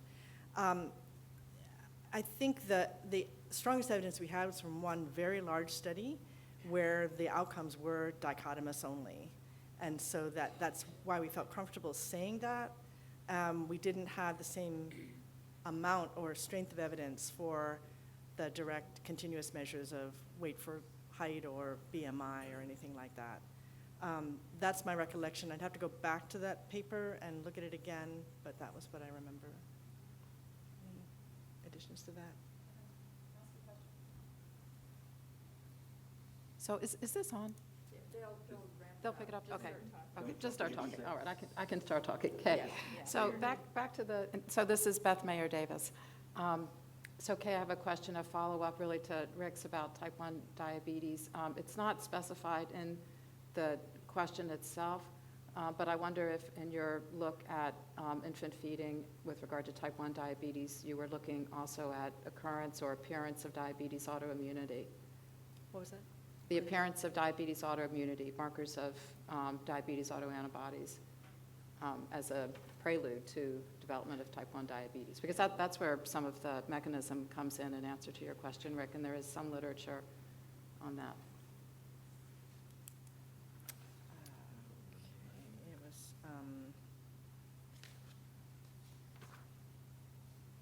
so Darcy, Darcy's quicker than me, I'm looking here. You're shaking your head, so those markers were not, okay. So it was only the ones that we defined. Yeah. And again, this was done by the previous Birth 24 tech, and all of those definitions of outcomes are in those published papers. Thank you. Yes, Joan Sabate. Regarding the timing and regarding the types of foods and the outcomes that you have examined, basically anthropometrics, biological measures of fatty acids and minerals, so on and so forth, and also allergy. What was the outcome measured on these studies? I mean, within the period of the 24 months, during childhood, in adolescence, or in adulthood, or all of this above? The age of outcome assessment, if I'm correct, varied depending on the outcome domain. So if I remember correctly, micronutrient status was generally the more short-term within the first 2 years of life. I'm looking at Julie. She remembers growth, size, and body composition went up to, was it 18? Or adulthood. Development went, I think, as far as was available. Atopic and allergic disease went all the way to adulthood. Is that right? To 18. And bone health? 18. So most of them went pretty long-term. But the evidence base may or may not have been very strong out at those longer-term time points. Are there other questions? So, given the number of conclusion statements where you've had to say insufficient evidence or no evidence, I'm interested to know, is the subcommittee working on a research agenda and particularly prioritizing some of the most critical needs as far as research? Yeah, we are trying to keep track of research recommendations as we go. From the previous reviews that have been published, they also did a good job of summarizing the research needs, so that's kind of already there. It's going to be a huge list, as you can imagine, so prioritizing them is something that I feel we need to discuss. In the context of dietary guidelines, it might revolve around not necessarily what are the most interesting questions, but which ones might have the biggest influence on what we advise people to do. So if there's already compelling evidence from outcomes X, Y, and Z for, let's say, breastfeeding, well, do we need to go further and find outcomes, other outcomes to add to that or not? Whereas for some of the other dietary recommendations for this age group, there's almost nothing. And in those cases, we may not know what to say at all. And so in that case, it might be a higher priority. So I'm just thinking out loud, actually, about how would you prioritize in this particular situation? All right. So I think adults need to have a little break, and we've been going for over an hour and a half. So we're going to take exactly 10 minutes, stand up and stretch or do whatever else you need to do. And then we'll return and hear from Sharon Donovan and the Pregnancy and Lactation Subcommittee report. Thank you. So 10:48.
like to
very impressive. So I think we'd like to get started again.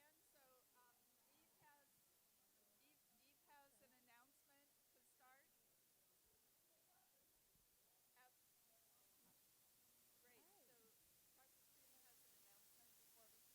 Great, thank you. If you'll go ahead and take your seats.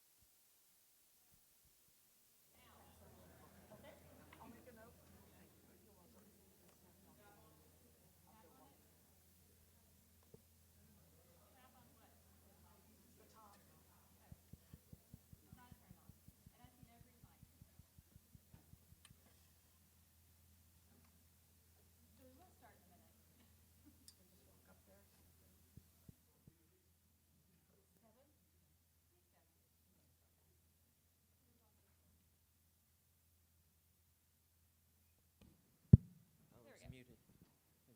All right, so thank you. Thanks for joining us again after the break. I do want to just make a quick announcement. We are in a multi-story building, and sometimes fire alarms do happen. So if you hear one, please hold tight. We are told if we are asked to evacuate, we'll hear an announcement. Sometimes they just evacuate the floor that's involved and the floor above and below. So if that is to happen, we'll hear an announcement, and the exit is just right there at the top of the stairs.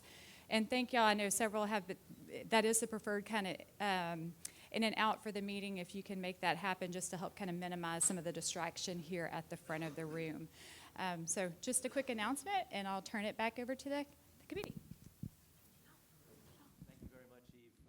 So I'm going to turn it over now to Sharon Donovan, and she's going to summarize the work of the Pregnancy and Lactation Subcommittee. Okay, the microphone's on. So my name is Sharon Donovan, and it's my pleasure to present on behalf of the Pregnancy and Lactation Subcommittee. So if I can have the slides, please. No, it's all from memory.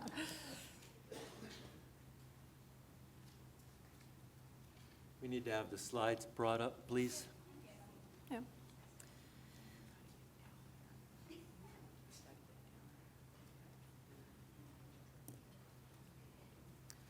So I'll go ahead and start talking while that's coming up. So this shows the subcommittee members, and I'd like to thank them all for all of their hard work on our weekly calls and the work between the calls. So my goal today will be to discuss the evidence synthesis, grading, and conclusion for 8 reviews. But before we get started, I wanted to just provide just an overview to remind people of the questions that were assigned to our subcommittee. So there were 3 major categories. The first was nutrients from supplements and fortified foods, and this could be consumed before and during pregnancy and lactation. So we looked at up to 6 months prior to conception, during pregnancy, and or lactation. We are examining 6 nutrients, so B12, folate, iron, iodine, vitamin D, and omega-3s. They should sound fairly familiar from Kay's presentation. And 5 outcomes, so human milk composition, gestational diabetes, hypertensive disorders of pregnancy, neurocognitive development of the infant, and micronutrient status of the mother. So that was our first set of questions. The second relates to dietary patterns during pregnancy, and with 5 outcomes. I'm not going to read all of those, but you can see these are related to the maternal dietary pattern during pregnancy, and 3 outcomes during lactation. So milk composition, infant neurocognitive development, and postpartum weight loss. We also had a third area, which was maternal diet and food allergies and atopic diseases in the infant. So as noted, the NESR staff has been working very diligently and thus far has screened 21,500 articles and extracted data and assessed risk of bias from 42. And obviously, additional searches and extraction are underway. So again, just within each of these 3 areas, just to briefly remind you of where we are in the process. So for folate, we have addressed all 5 questions. And so the effect of maternal folate from supplements or fortified foods on human milk composition and gestational diabetes was presented in meeting 3, and that information is available on the dietaryguidelines.gov.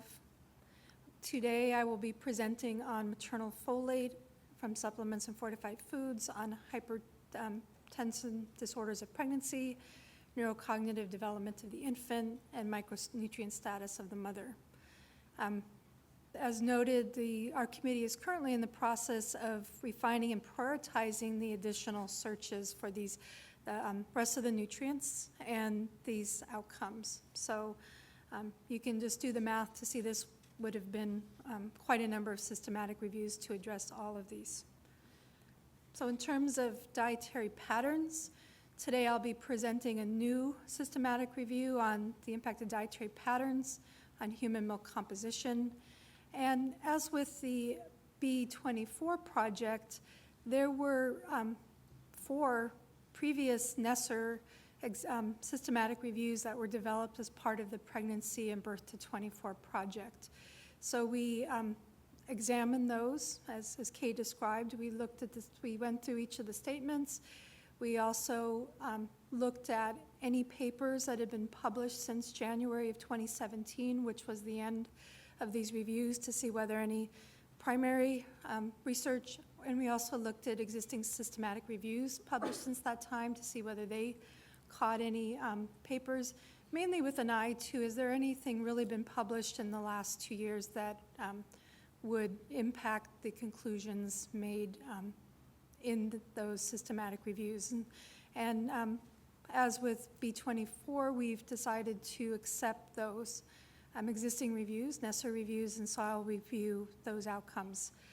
Currently, we're looking at the dietary patterns on gestational weight gain, postpartum weight loss, micronutrient status, and infant neurocognitive development, and the plan is to present those at meeting 5. Also underway is the question on maternal diet and food allergies and atopic diseases, which will also be presented in March. So jumping in to our folic acid questions. So what is the relationship between folic acid supplements and or fortified foods consumed before and during pregnancy on the risk of hypertensive disorders? So just as a reminder, the definitions that we've used for dietary supplements, basically from the Dietary Supplement and Health Education Act, so products other than tobacco that is intended to supplement the diet. And fortification, again, the FDA definition, the deliberate addition of one or more essential nutrients. So briefly, you've seen the layout for the analytical framework. So in terms of folic acid, our interventions and exposures were exposure to, including intake of folic acid from supplements, fortified foods, or the combination.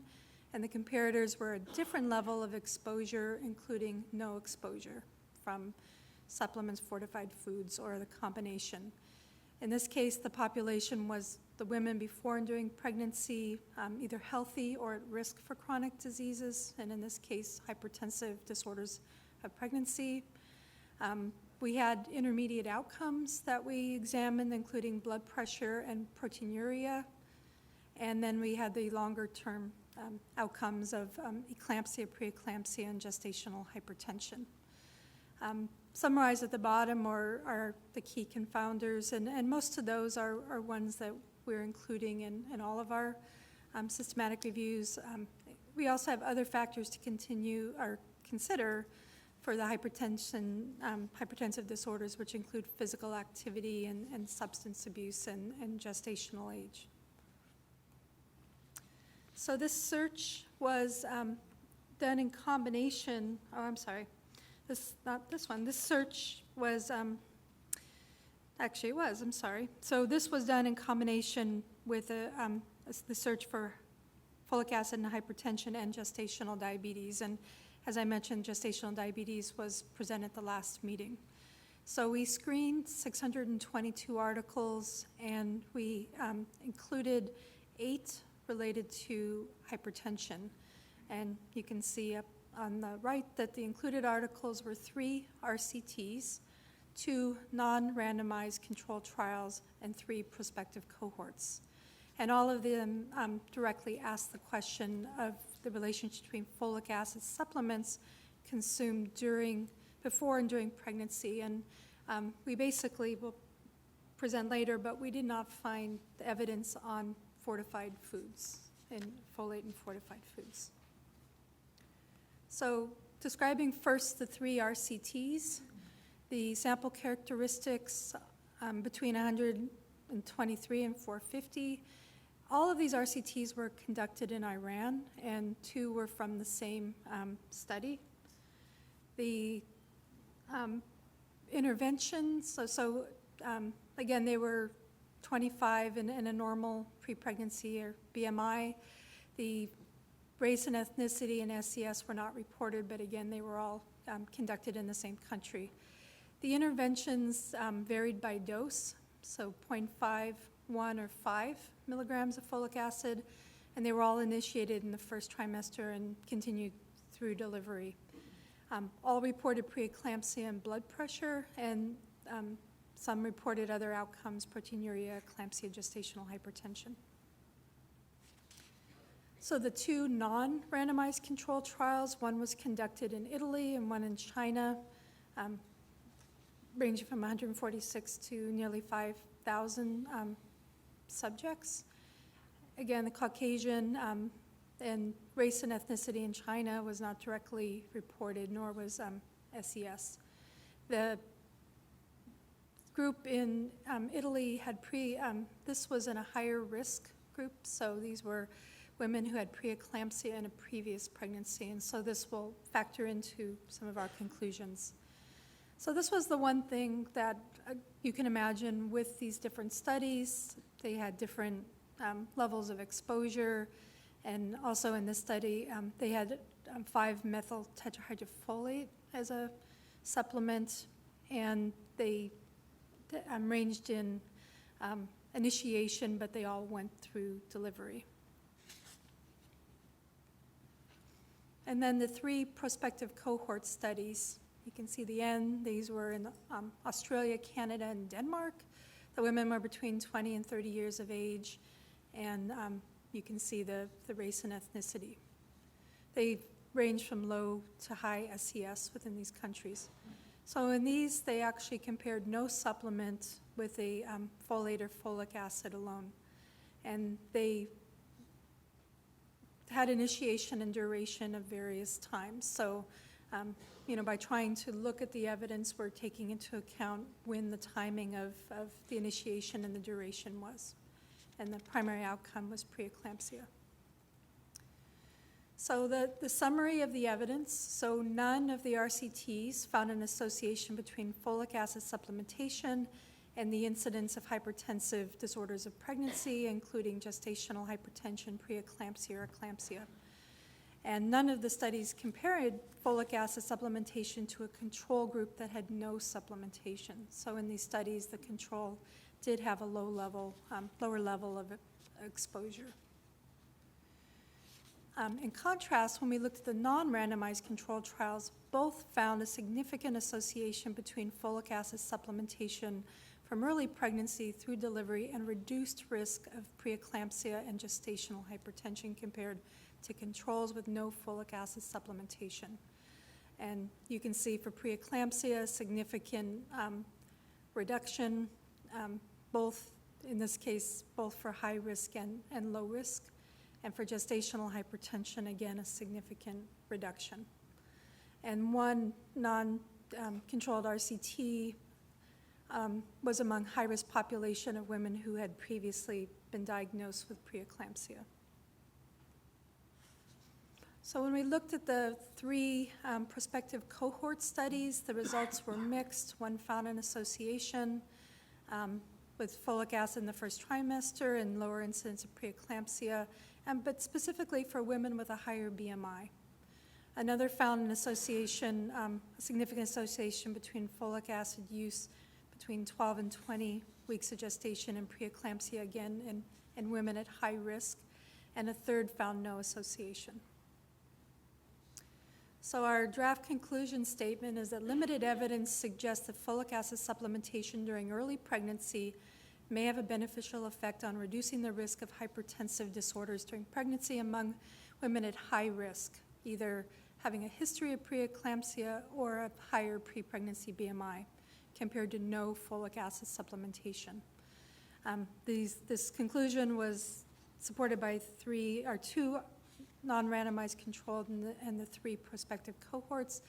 The studies were all direct in terms of the question, and they were consistent for the higher risk women.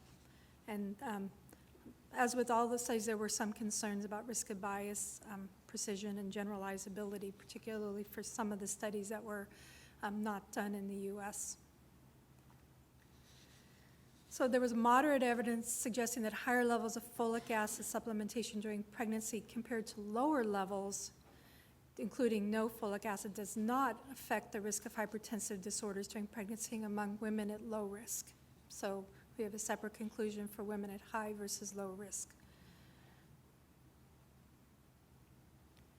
And there's no evidence available to draw a conclusion about the relationship between folic acid from fortified foods before and during pregnancy and risk of hypertensive disorders during pregnancy. So turning now to the relationship between folic acid supplements from or fortified foods consumed by the mother before and during pregnancy and developmental milestones, including neurocognitive development of the infant. This is another new systematic review. So the analytical framework, intervention exposure were the same. In terms of the outcomes, in this case, the population for the outcome is the infant. So we had infants and toddlers birth to 24 months, but we also incorporated children and adolescents from 2 to 18 for some of the developmental outcomes. And you can see these are listed because not all of the evidence is available in early childhood. So for example, we were looking at academic performance, also attention deficit disorder, ADHD, anxiety, depression, and autism. So in addition to some of the developmental milestones, we needed to extend the search criteria. So with key confounders, some of the aspects that we added to this one were child sex, breastfeeding practices, intensity and duration. And you can see in other factors to be considered, we also looked at took into account family history of a diagnosis of a neurocognitive disorder. So we had a total of 1831 articles that were screened, and 6 were included. There were actually 4 studies that produced the 6 articles, 2 RCTs that have 3 articles, 1 prospective cohort published in 2 articles, and 1 nested case control. And they all address the question of, again, folic acid supplements consumed during pregnancy on the neurocognitive outcomes. So the sample characteristics are shown, range of 39 to 130, 17 to 37 children. They were conducted in the UK, Germany, and then a study that incorporated participants from 3 countries in Europe. You can see the mothers were 20 to 31, mostly white and higher SES, and the outcomes the children were older. So the children in these studies were between 6.5 and 8.5. The interventions, again, varied by dose. They also had an intervention with or without fish oil. The initiation was at 14 or 20 weeks gestation and through delivery. And again, the outcomes are shown below, but we'll go through those. So the 1 prospective cohort was done in Norway. This was a very large study. Again, the maternal age and high SES, and in this case, the children were assessed at 3 years of age. The dose basically was determined from a questionnaire of folic acid supplementation, and they looked at kind of 2 different phases. So they looked at early, which could be 4 weeks before conception through 8 weeks of gestation, and then those mothers who were supplemented, who reported the folate between 9 and 29 weeks of gestation. So kind of looking at the 2 different early and late. So the outcomes were language competence and then language delay. The nested case control was a study from Israel, which in this case 60% were low SES. They assessed the children between 6 and 12. The major outcome was autism spectrum disorder diagnosis.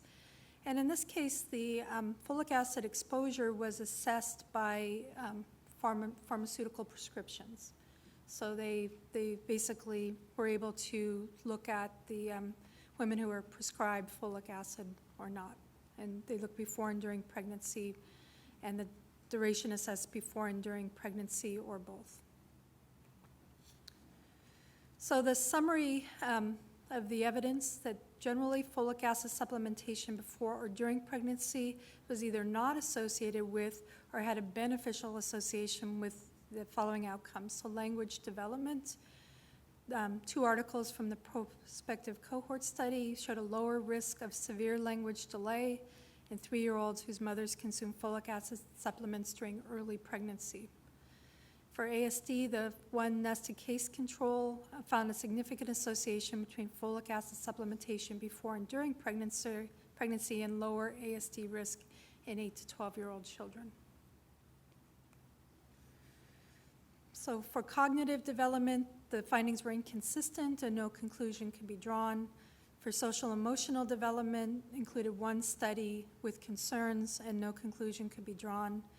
When we looked at movement or physical development, academic performance, ADD or ADHD, anxiety and depression, there was no evidence on supplementation before or during pregnancy.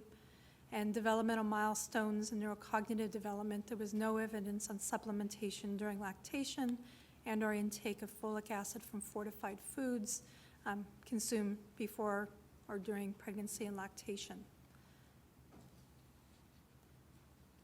So the draft conclusion statement, limited evidence suggests folic acid supplementation during early pregnancy may be associated with lower risk of delayed language development in the child. So again, the conclusions were based on 2 studies from one prospective cohort study. The studies, they were direct in terms of the question. We had some issues with consistency, and there were some concerns, again, regarding risk of bias, precision, and generalizability, because it was one study, one prospective cohort study. There was limited evidence to suggest that folic acid supplementation before and during pregnancy may be associated with lower risk of autism spectrum disorder in the child. So again, this was based on the one nested case control study from Israel. Consistency could not be assigned, and there were some concerns regarding risk of bias, precision, and generalizability. Insufficient evidence is available to determine the relationship between folic acid from supplements and fortified foods consumed before and during pregnancy on cognitive development or social emotional development. And there's no evidence on supplements or fortified foods, folate on movement or physical development of the child, academic performance of the child, and also the ADD or ADHD. So these are supplements and are fortified foods. And so for these are grades not assignable. There was also no evidence for the relationship between folate supplements and fortified foods before and during lactation, pregnancy and lactation, on anxiety or depression. So grades not assignable.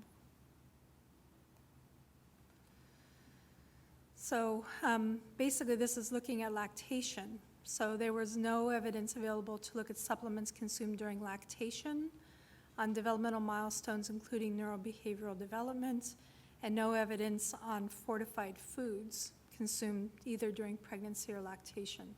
So all the conclusions were based on fully from supplements before or during pregnancy. So the final folate question from a new systematic review is looking at the relationship between folic acid consumption and maternal micronutrient status. Again, similar framework. Basically, if you look at the health outcomes, when we looked at the folate status, we looked at plasma blood folate, B12, hemoglobin, mean corpuscular volume, and red blood cell distribution width were the outcomes. 4,512 articles were screened, of which there were 14 for micronutrient status. And of those 14, there were 9 RCTs, 3 prospective cohorts, 1 randomized cohort, and 1 uncontrolled before and after study. All of the studies addressed directly the question of supplements consumed before, during pregnancy and lactation, and micronutrient status. So to go through the 9 RCTs, they range from a very small study to a study of 189. 3 were conducted in Canada, 2 in the US, and 1 each in Iran, the UK, Mexico, and France. The women in most studies were between the ages of 26 and 34, mostly Caucasian and high SES, but 1 study was in lower teenage mothers with lower SES. And in 1 study, it was conducted in 100% iron deficient anemic women. So the interventions varied across the 9 RCTs, ranging from 300 micrograms to 5 milligrams of folic acid. And also 1 study looked at the methyl tetrahydrofolate, and 1 study looked at folinic acid. The initiation varied from preconception, during pregnancy, as well as postpartum, and the duration was between 1 and 12 months. And most included serum plasma or red blood cell folate, and other outcomes, common outcomes, were B12, hemoglobin, and mean corpuscular volume. So the 3 prospective cohorts, again, were, you can see the end, conducted in Ireland, Germany, and Canada. Again, 29 to 30-year-old women, and within these countries, race, ethnicity, and SES were not reported. They looked at folic acid supplementation via questionnaire versus none, and there was various times of initiation of and duration of the study. So again, when we're looking at the literature, we're trying to take into account dose as well as the timing of exposure. All of these reported plasma folate, and 2 reported red blood cell folate, and 1 incidence of folate deficiency. The retrospective cohort, sorry, I think I said that wrong before. The retrospective cohort was conducted in Turkey. They compared 0 versus 400 micrograms per day of folic acid. They initiated preconception, but the timing of assessment varied by the participant. So they all, they didn't have a specific time point. The outcomes, again, folate, hemoglobin, and incidence of folate deficiency. And there was a uncontrolled before and after study conducted, a small study conducted in Japan, and there was a limitation there was not a lot in terms of the participant characteristics, other than all from the same SES. So these were women that they gave a supplement of 1 milligram per day of folic acid, and then they were each sort of their own control. They initiated this anywhere between 3 and 25 weeks postpartum, and the duration was 4 weeks. So, all but 1 study found a significant association between folic acid supplementation and at least 1 outcome measure. So 9 of 13 found positive association between folic acid supplementation and plasma or serum folate. 9 of the 10 found a positive association between supplementation and red blood cell folate, and 2 of 5 reported positive association between folic acid supplementation and hemoglobin. And there was no association found between folic acid supplementation and these other measures that we had included. So based on that, we've drafted a conclusion that strong evidence suggests that folic acid supplementation before and during pregnancy is positively associated with folic acid status using the outcomes of serum and plasma and/or red blood cell folate. The studies, again, were direct and precise and consistent. Some concerns regarding generalizability, but we felt that the evidence was strong.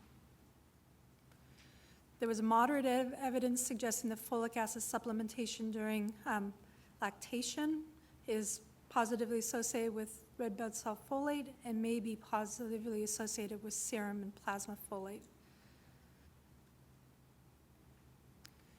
There was insufficient evidence available to determine the relationship between folic acid supplements before and during pregnancy or during lactation on hemoglobin, MCV, or B12, so grade non-assignable, and no evidence to determine relationship of folic acid supplement during these time on red blood cell distribution with.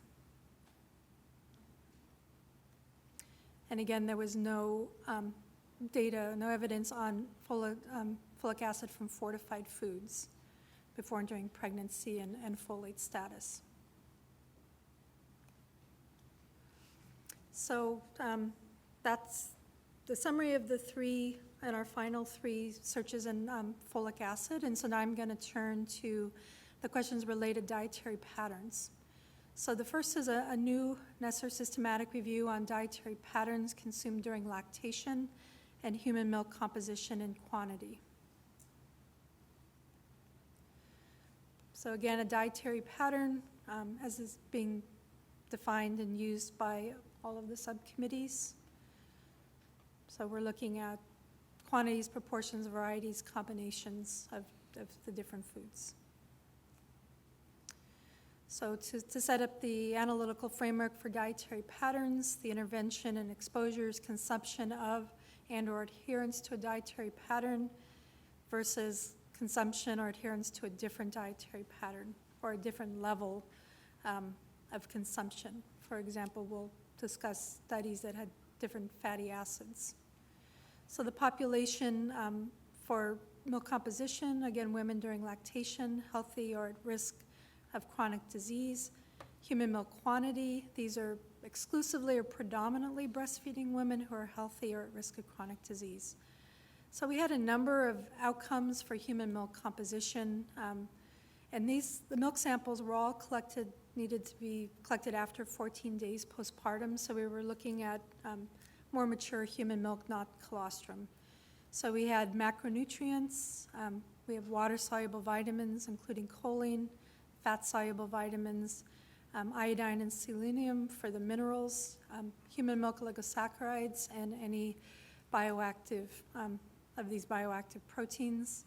And for human milk quantity was assessed in milk collected after 14 days.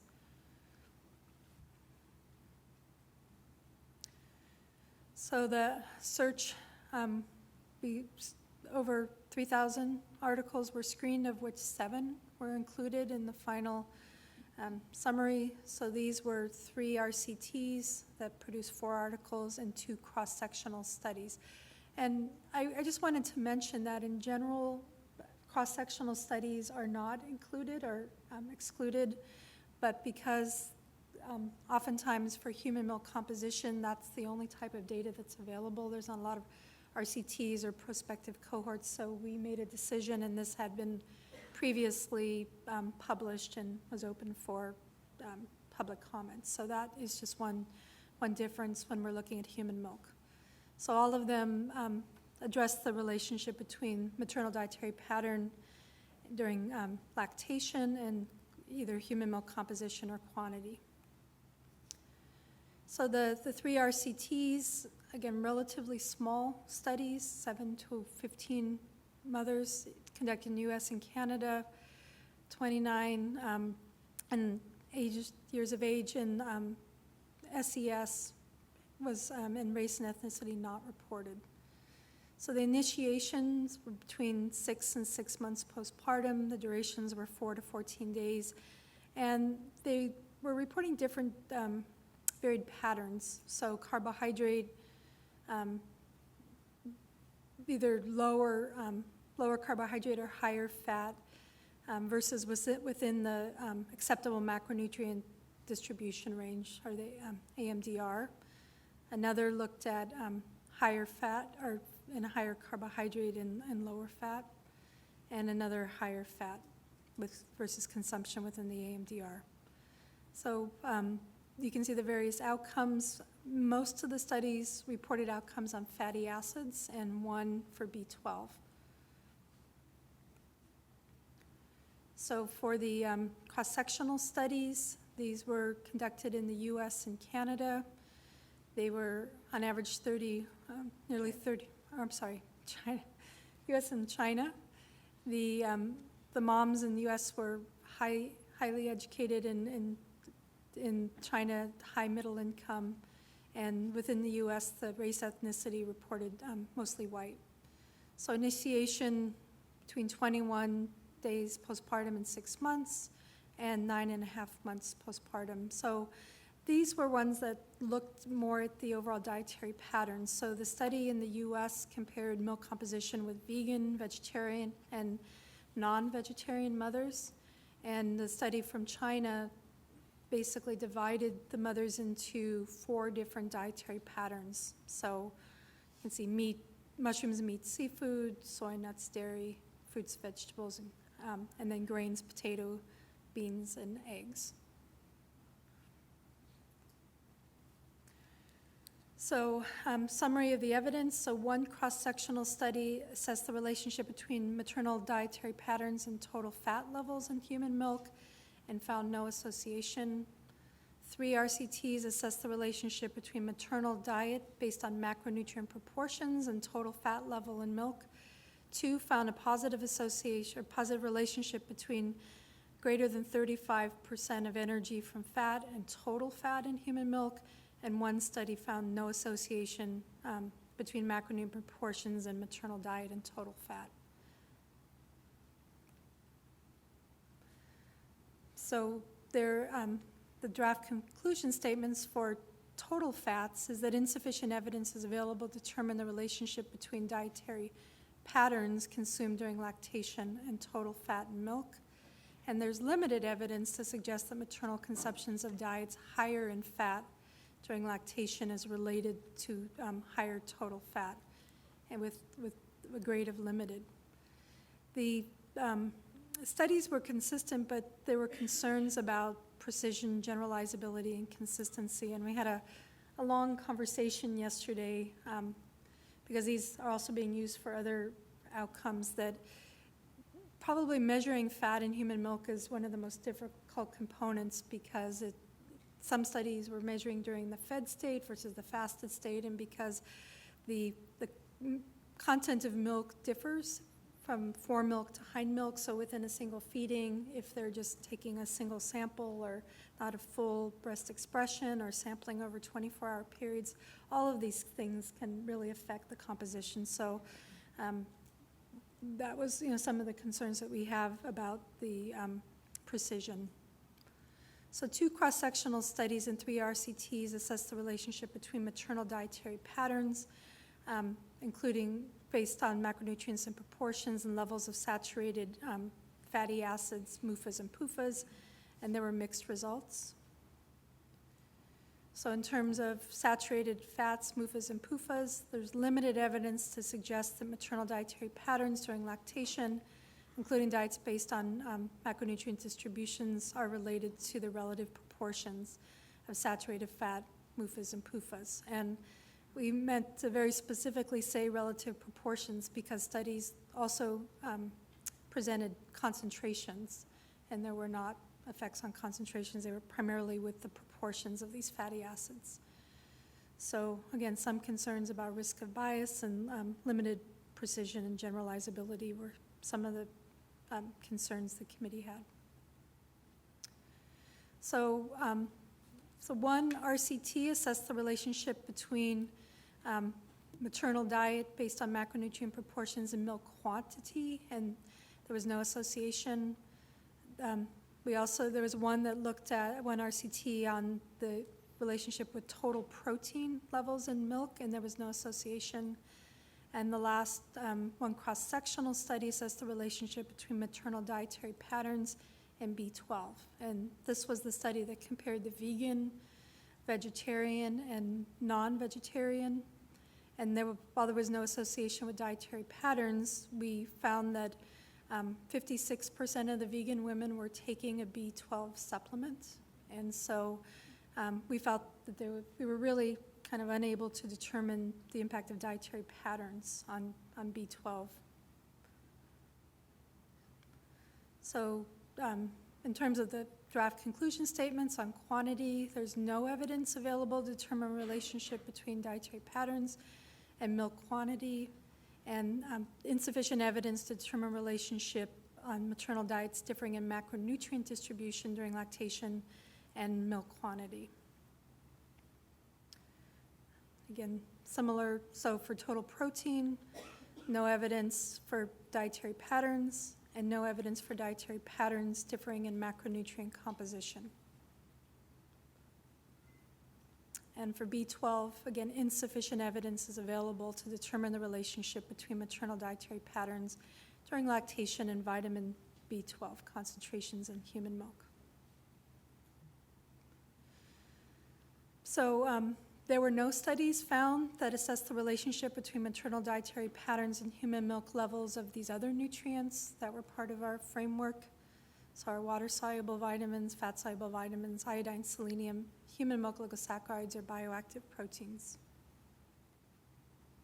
So I'm not going to read all these, but basically these are the draft conclusion statements that there was no evidence, and so all are grades not assignable. So now I just will go through summarizing the results from the existing NESR reviews. So as was mentioned, as part of the Pregnancy B24 project, there were 4 systematic reviews that were conducted that are pertinent to the Pregnancy and Lactation Subcommittee. So the first was the relationship between dietary patterns during pregnancy and the risk of hypertensive disorders during pregnancy, and the second was risk of gestational diabetes. Then there were 2 systematic reviews looking at dietary patterns during pregnancy on infant outcomes, so gestational age at birth, and birth weight standardized by gestational age and sex. So we are, as I mentioned, adopting the existing reviews, but new protocols are posted on dietaryguidelines.gov. So again, if you're interested in the complete documentation, they're available at dietaryguidelines.gov. In addition, well, also just to acknowledge, this was the member of the Pregnancy Technical Expert Collaborative, or TEC, who worked on this and drafted the conclusions. And these 4 systematic reviews, with the ones that Kay mentioned, were published in the American Journal of Clinical Nutrition in 2019. So the 2 maternal outcome systematic reviews were combined in one paper, and the 2 infant systematic or pregnancy outcome, birth outcomes were in another. So you can not only review the actual results of the systematic reviews on dietaryguidelines.gov, but you can also refer to these manuscripts. So just to briefly review the evidence, so for the first, what is the relationship between dietary patterns during pregnancy and the risk of hypertensive disorders? So this systematic review included 8 studies from 4 cohorts and 1 RCT, and this was over a 37-year range of evidence. So I'll just reiterate, and I mentioned it before, but Kay mentioned, but we also did then look to see what was published after January 2017 in order to make our final decision on whether we would go ahead and accept the existing reviews. So for these questions related to dietary patterns and risk of hypertensive disorders, the limited evidence in healthy Caucasian women with access to health care suggests that dietary patterns before and during pregnancy, higher in vegetables, fruits, whole grains, nuts, legumes, fish, and vegetable oils, and lower in meat and refined grains are associated with a reduced risk of hypertensive disorders during pregnancy, including preeclampsia, gestational hypertension. Not all components of the assessed dietary patterns were associated with all hypertensive disorders. So the grade was limited. Evidence is insufficient to estimate the association between dietary patterns before and during pregnancy and the risk of hypertensive disorders in minority women and those of lower socioeconomic status. So grade non-assignable. So the relationship between dietary patterns during pregnancy and gestational diabetes. This was included 10 prospective cohorts and 1 pilot RCT, again, collected between publications January 1980 and January 2017. So the systematic review concluded there was limited but consistent evidence suggesting certain dietary patterns before pregnancy are associated with a reduced risk of gestational diabetes. These protective dietary patterns are higher in fruits, vegetables, whole grains, nuts, legumes, and fish, and lower in red and processed meats. Most of the research was conducted in healthy Caucasian women with access to health care. Evidence is insufficient to estimate the association between dietary patterns during pregnancy and the risk of gestational diabetes. So again, a conclusion on diet before pregnancy, but not actually during pregnancy. So grade not assignable. So then turning now to the infant outcomes, the relationship between dietary patterns during pregnancy and gestational age at birth. There were 10 prospective cohorts and 1 RCT, again over the same time range. So limited but consistent evidence suggests that certain dietary patterns during pregnancy are associated with lower risk of preterm birth and spontaneous preterm birth. Protective dietary patterns are higher in vegetables, fruits, whole grains, nuts, legumes, and seeds, and seafood for preterm birth only, and lower in red meat, processed meats and fried foods. Again, noting a limitation, most of the research was conducted in healthy Caucasian women with access to health care. And this is kind of the opposite, that the evidence was insufficient to estimate the association on dietary patterns before pregnancy and gestational age at birth, as well as preterm birth.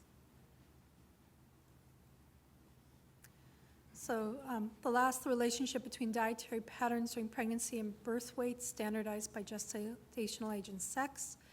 There were 18 prospective cohorts, 1 retrospective cohort, and 2 randomized controlled trials.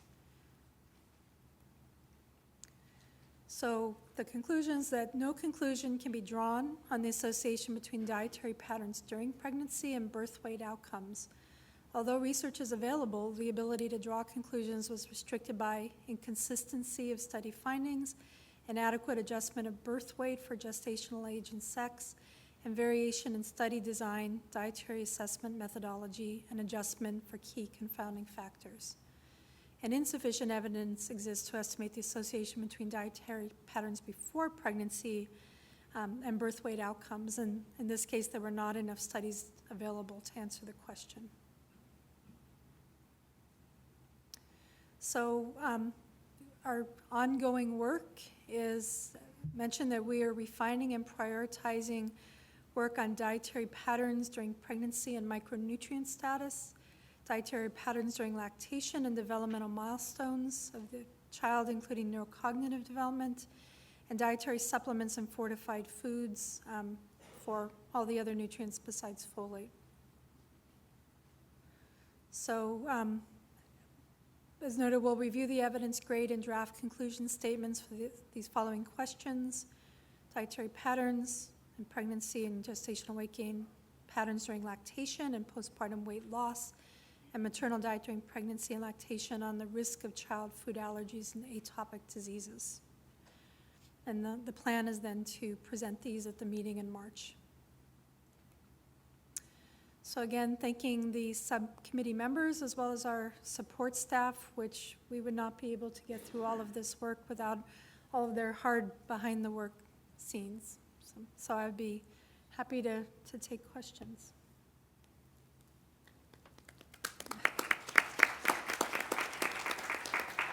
That was a great summary. So any questions from the committee? Only one Rick. this time. Rick Mattis. So what's known about the validity of self-reported supplement use during pregnancy and lactation? Is it different from the general population? Can we believe this data more or less than general studies about diet and outcomes? And in any of these trials, was there objective verification of compliance with a prescribed dose? So you can get it compliant sometimes in a clinical trial. This is Reagan answering with Sharon, not for Sharon. So there are ways to look at compliance with supplements, like putting PABA in and getting recovery from urine. So that's one way to test it. I can't speak to whether or not that was done in your studies, but just wanted to make that comment. I think it's a great question, and I don't know if anyone else is aware of studies where they've looked at self-reported compliance of pregnant versus non-pregnant women. Obviously, women during pregnancy may be taking supplements more often and may be more motivated, but I don't think there's the evidence. And just thinking offhand, and if anyone can speak to that in terms of the studies that we reported, I'm not sure that anyone actually confirmed intake of the folate supplements. Jane. Jamie Stang, yeah, I was on the pregnancy tech, and the studies, for the most part, did not report compliance. I know from unpublished work that the compliance rates start out high, and as you go through pregnancy, they drop off. But in terms of actual published documentation of what that compliance would be, I'm not aware of any. So just this is a comment. that may be a good point to add into the discussion of this section. That's a great point. And also research needs, to have better collection of that type of data. Good grant idea. Perfect. No, go ahead. So this is Carol Boucher, and I'm looking at the analytical framework for the folic acid with supplements, and you don't have to look at it, you have it memorized, so. But folic acid and supplements and/or fortified foods consumed before and during pregnancy and lactation. And one of the studies, I think, had 11 people or 15 or something like that, and you had said it was a small sample size. And in the frequency of eating group, we actually went through the process of figuring out sample size so that we could screen out some of the smaller studies. And I wonder if you might consider doing that for some of your studies so that you can determine if those studies actually didn't meet sample size. So it wasn't that you went crazy over it anyway, but still it might be nice to have that documentation. Yeah, no, that's a great point. I remember we had this conversation at the last meeting, and I think we also talked about for the RCTs that because they're more controlled, the N was not necessarily as much of a consideration, but I think, I don't remember if the study with 11 was an RCT or, so I can't speak to that directly, but I think it's an excellent point. And as you can see, the studies varied from 11 to 45,000, so it's quite a mixed literature that we're trying to assess and draw conclusions from. So I had this is Barbara Schneeman. I had a question again, going back to the supplementation. I know that in your protocol you allowed for multivitamin supplements, and I'm just wondering then, as you went through the data and the evidence where you're trying to then look at the impact of one nutrient, folic acid, how did you deal with the multivitamin side of it? So I think when we looked at that, then the control group would have had that exposure without the folic acid. So we didn't just look at folate within a multivitamin supplement alone. So they could have other vitamins without folic acid or those vitamins with the folic acid.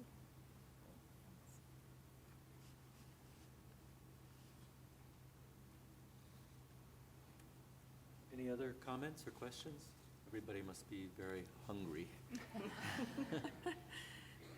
All right, then. Any concluding remarks?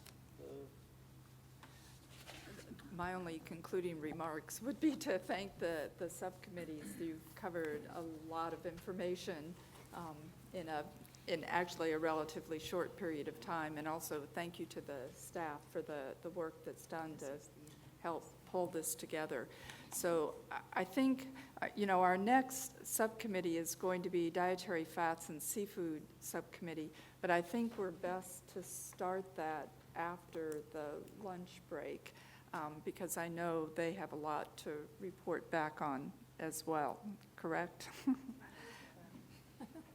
So I'll just open it up to the committee. Do you have any general comments at this point before we break? Particularly if you start to see things where you're seeing threads across the different subcommittee work or things that sort of tie these areas together. Everyone's anxious for lunch. Hunger wins. Okay, so we'll adjourn for now and then reconvene at 1 o'clock. And it is important that we start at 1 o'clock because that's for the webinar folks. That's when we'll start the YouTube again. So have a good lunch.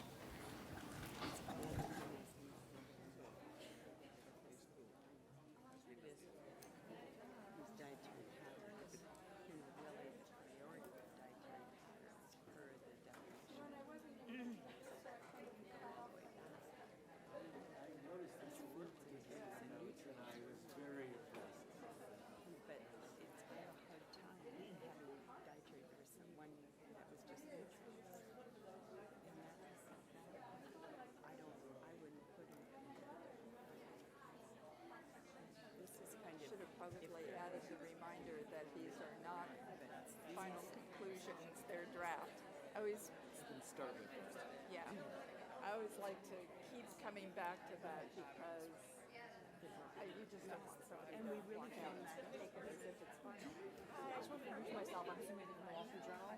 Email.